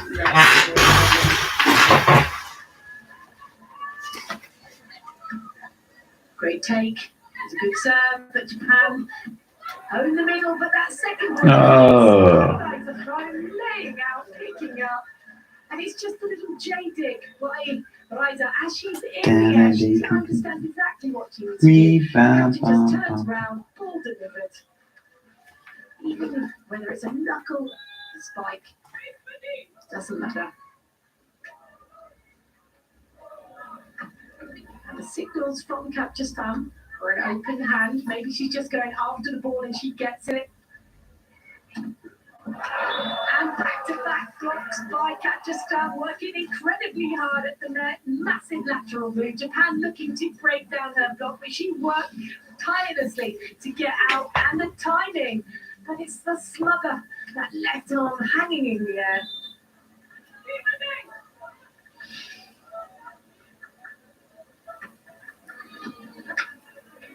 Hasegawa taken to the floor. Good recovery. Oh, what a touch on the post. Oh. Beautiful play from the Netherlands, but Japan opportunity not taken. Oh, what a lovely backstab. Is she needed defense? Come on. Oh, man. Damn it. Has been so successful for the Netherlands. This is a daunting team if you are a Japanese fan.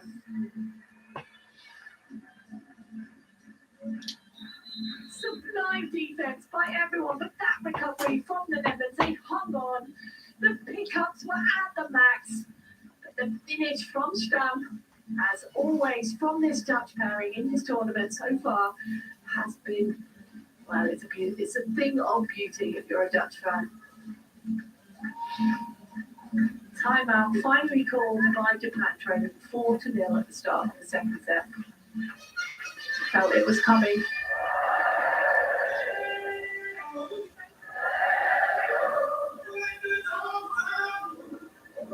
Who let the dogs out? Who?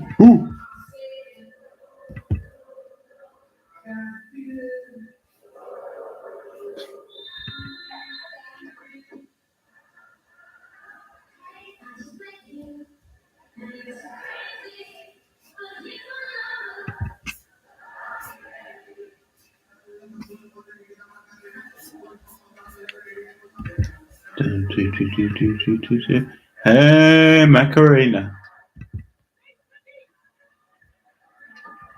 Japan trailing by 0-4-0.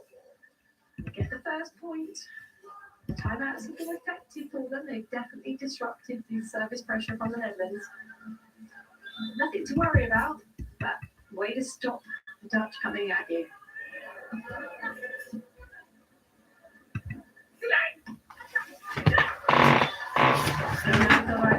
But she answers beautifully. Either you go for the height and the reach of Katja, or you go for the deceptiveness of Riza Schrein.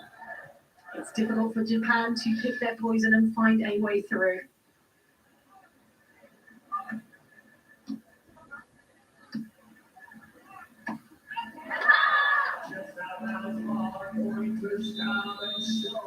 Hasegawa trying to swing hard and deep into the bottom corner. This is the target. The Netherlands extend their lead 6-1.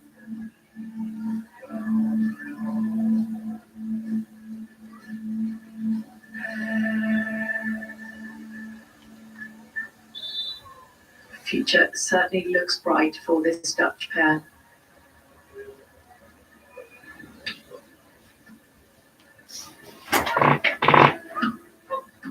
Oh, what a touch. Great layout with the left hand. It's tight and it's pushed through. Japan recycled. Start with the on-2, and as you would expect, such a wonderful delivery with a turn and burn. Turn and burn. Delivered. Holland cruising in this set, or this game, I should say. That's a tricky one. Was it a double touch? Possibly not. It's come down off the block, so she gets to go again. Maybe it's a touch, but it's a carry. But hey, just put the ball on the sand if you're the Netherlands. 8 digs. Right, is Schrein so far. Phenomenal defense. It's an easy word to say, but it has been phenomenal.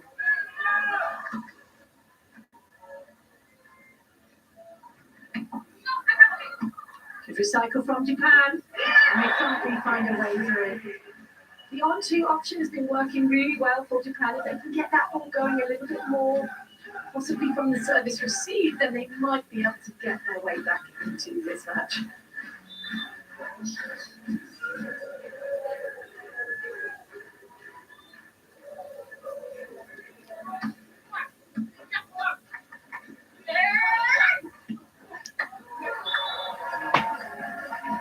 Netherlands too good, too tall, not enough service pressure. It's gone for Japan. Gonna have to start thinking differently.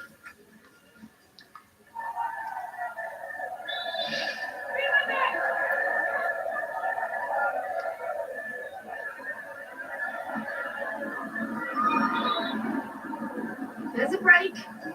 Good communication from Japan to see it go long. Kind of response Japan have.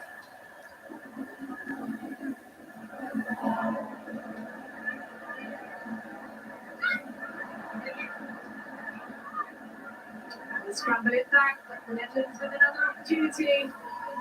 Great peel. Is she at the net working hard going back for the Horizon now? With some great defense. And she's misfired, and there's a moment now for Japan. The crowd are going to love this. The Mexican. Come on, Japan. Wondering, can Japan come back?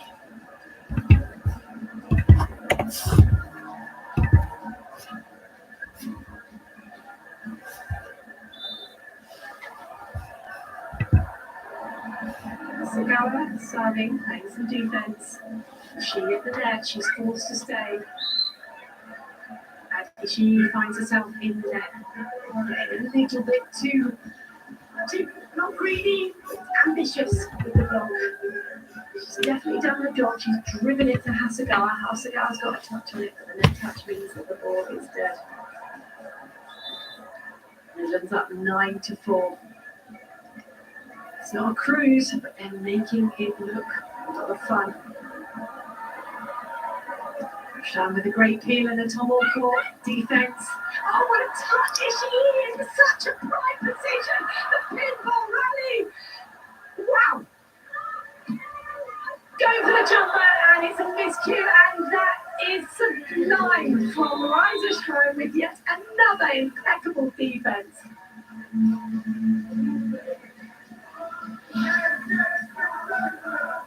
Ishii just the overhand take of that, but this touch here from the Netherlands keeping it alive.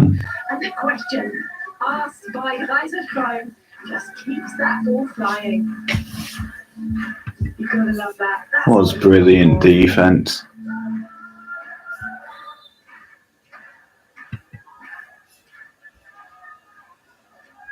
Commanding Ming, 10 serving 4.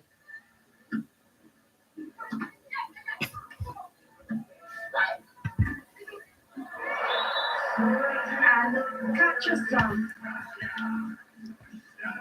With the giraffe peel, the fiver, she's backpedaling as she's going back off the net. The ball hits the net, she brings out the tomahawk. It's an awkward shot to play because the net's kicked it up higher than she expected. She's smart in her angles.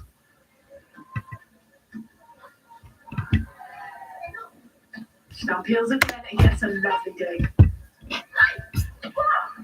Oh, and that finish. Gosh, that does not get better than this. That is undefensible. There isn't a defender in the world that would get this finish. That is sublime. Japan know it.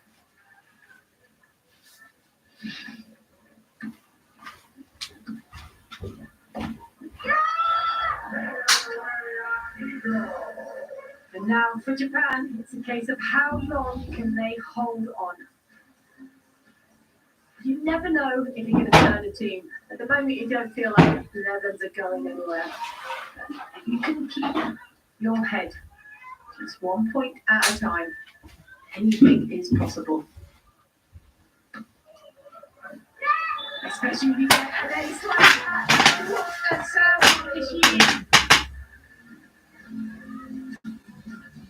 The space was offered to her. They've been serving Stamm. Owen has been squeaking across, eking away, trying to take a bigger share of the service received. And Japan took it. This time trying to pin Stamm back, but she's kicked it away. She's got space. Catches both of the Japanese defenders as the ball sails long. A double touch from Japan. And the Netherlands 2-2 controlled. Big window for Stamm. Got a punchy arm swing, gets up in the air quickly.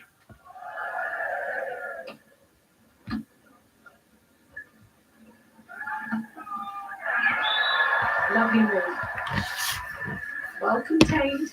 Finally, they keep eyes of still. She couldn't get off the blocks. You can see it's a very deceptive hit through the snaps.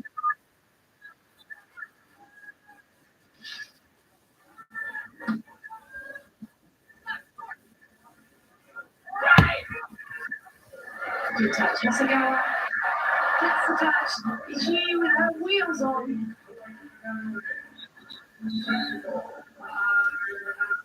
Still smiling, 14-7. Heading into the technical timeout.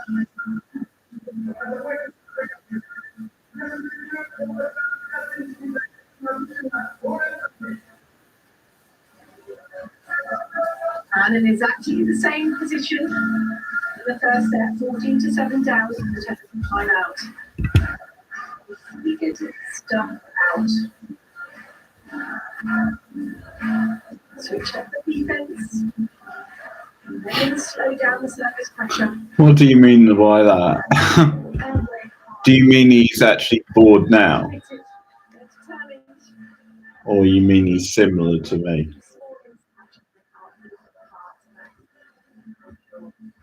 La, la, la, la.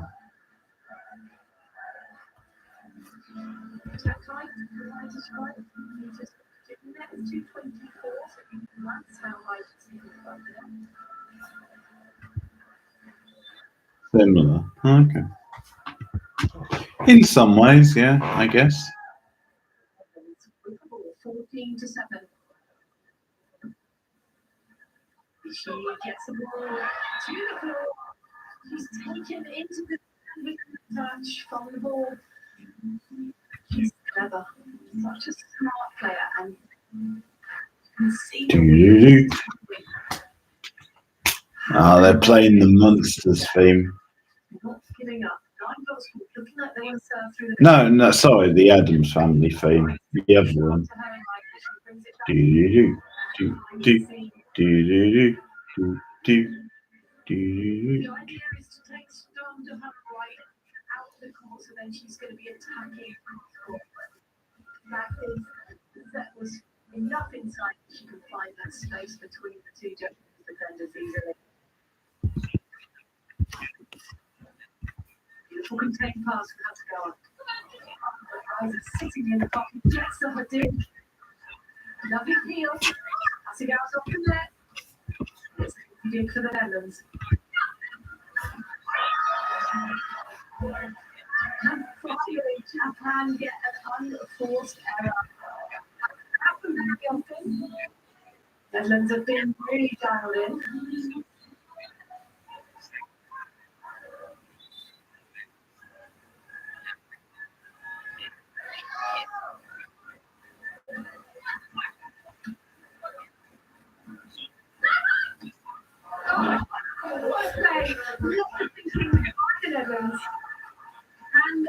with a short serve on Stamm, trying to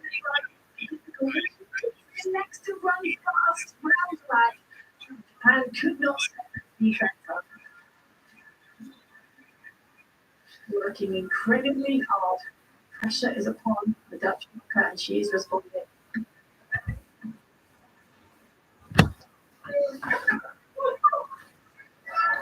Don't forget the quiz tomorrow, Meredith. Riser got the read, got her wheels on. Second week of 3 hours.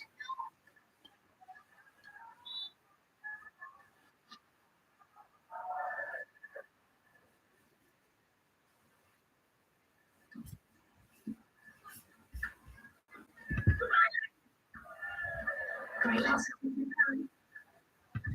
Here comes the on two. Oh, that is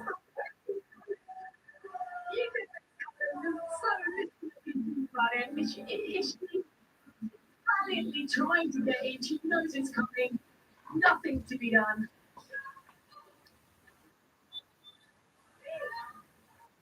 And those are the ones you come for.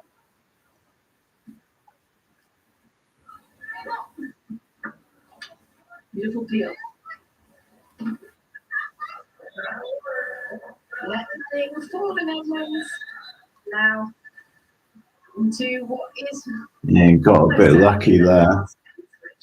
18 to 10.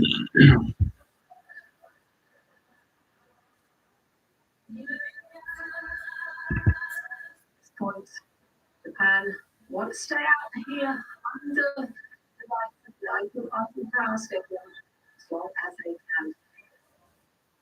Every moment matters. And playing passing. But the movement again from Riser. She's going in the right direction. She's putting pressure on the ball, and that's where Japan are her presence confident. And that's where it's about the unforced errors. But for now, serving 11 to 18. Riser a little narrow on the outside, but opens up the angle and has to work on the seam after the swing from the last attack of the Netherlands. Cassie just did, but what she's done is then off with a big if she cannot take the cross control.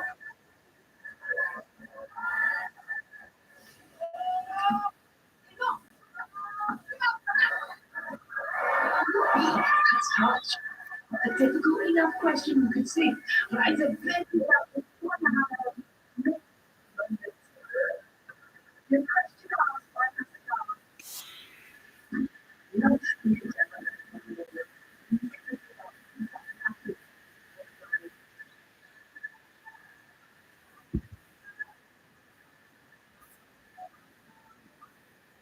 she yes. Beautiful serve. Pressure applied. Let's get away. So come back.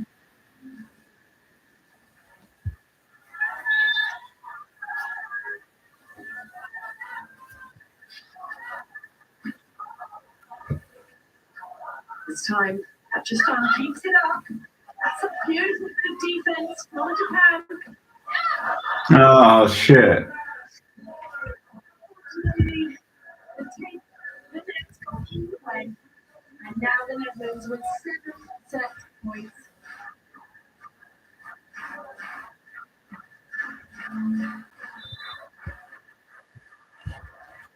Riser serving for the match.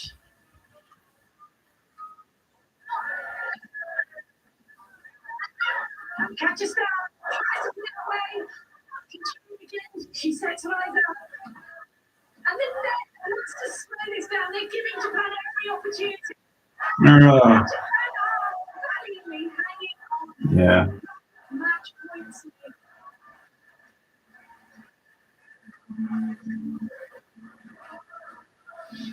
It was a rally and it was some unbelievable play. She holding her ground. Yeah.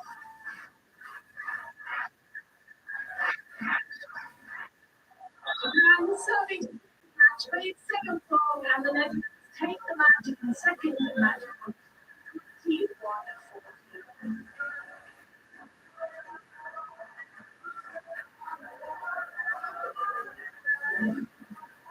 Lovely match played in brilliant spirit. See how many hugs, congratulations at the end of the match. 21-16, 21-14.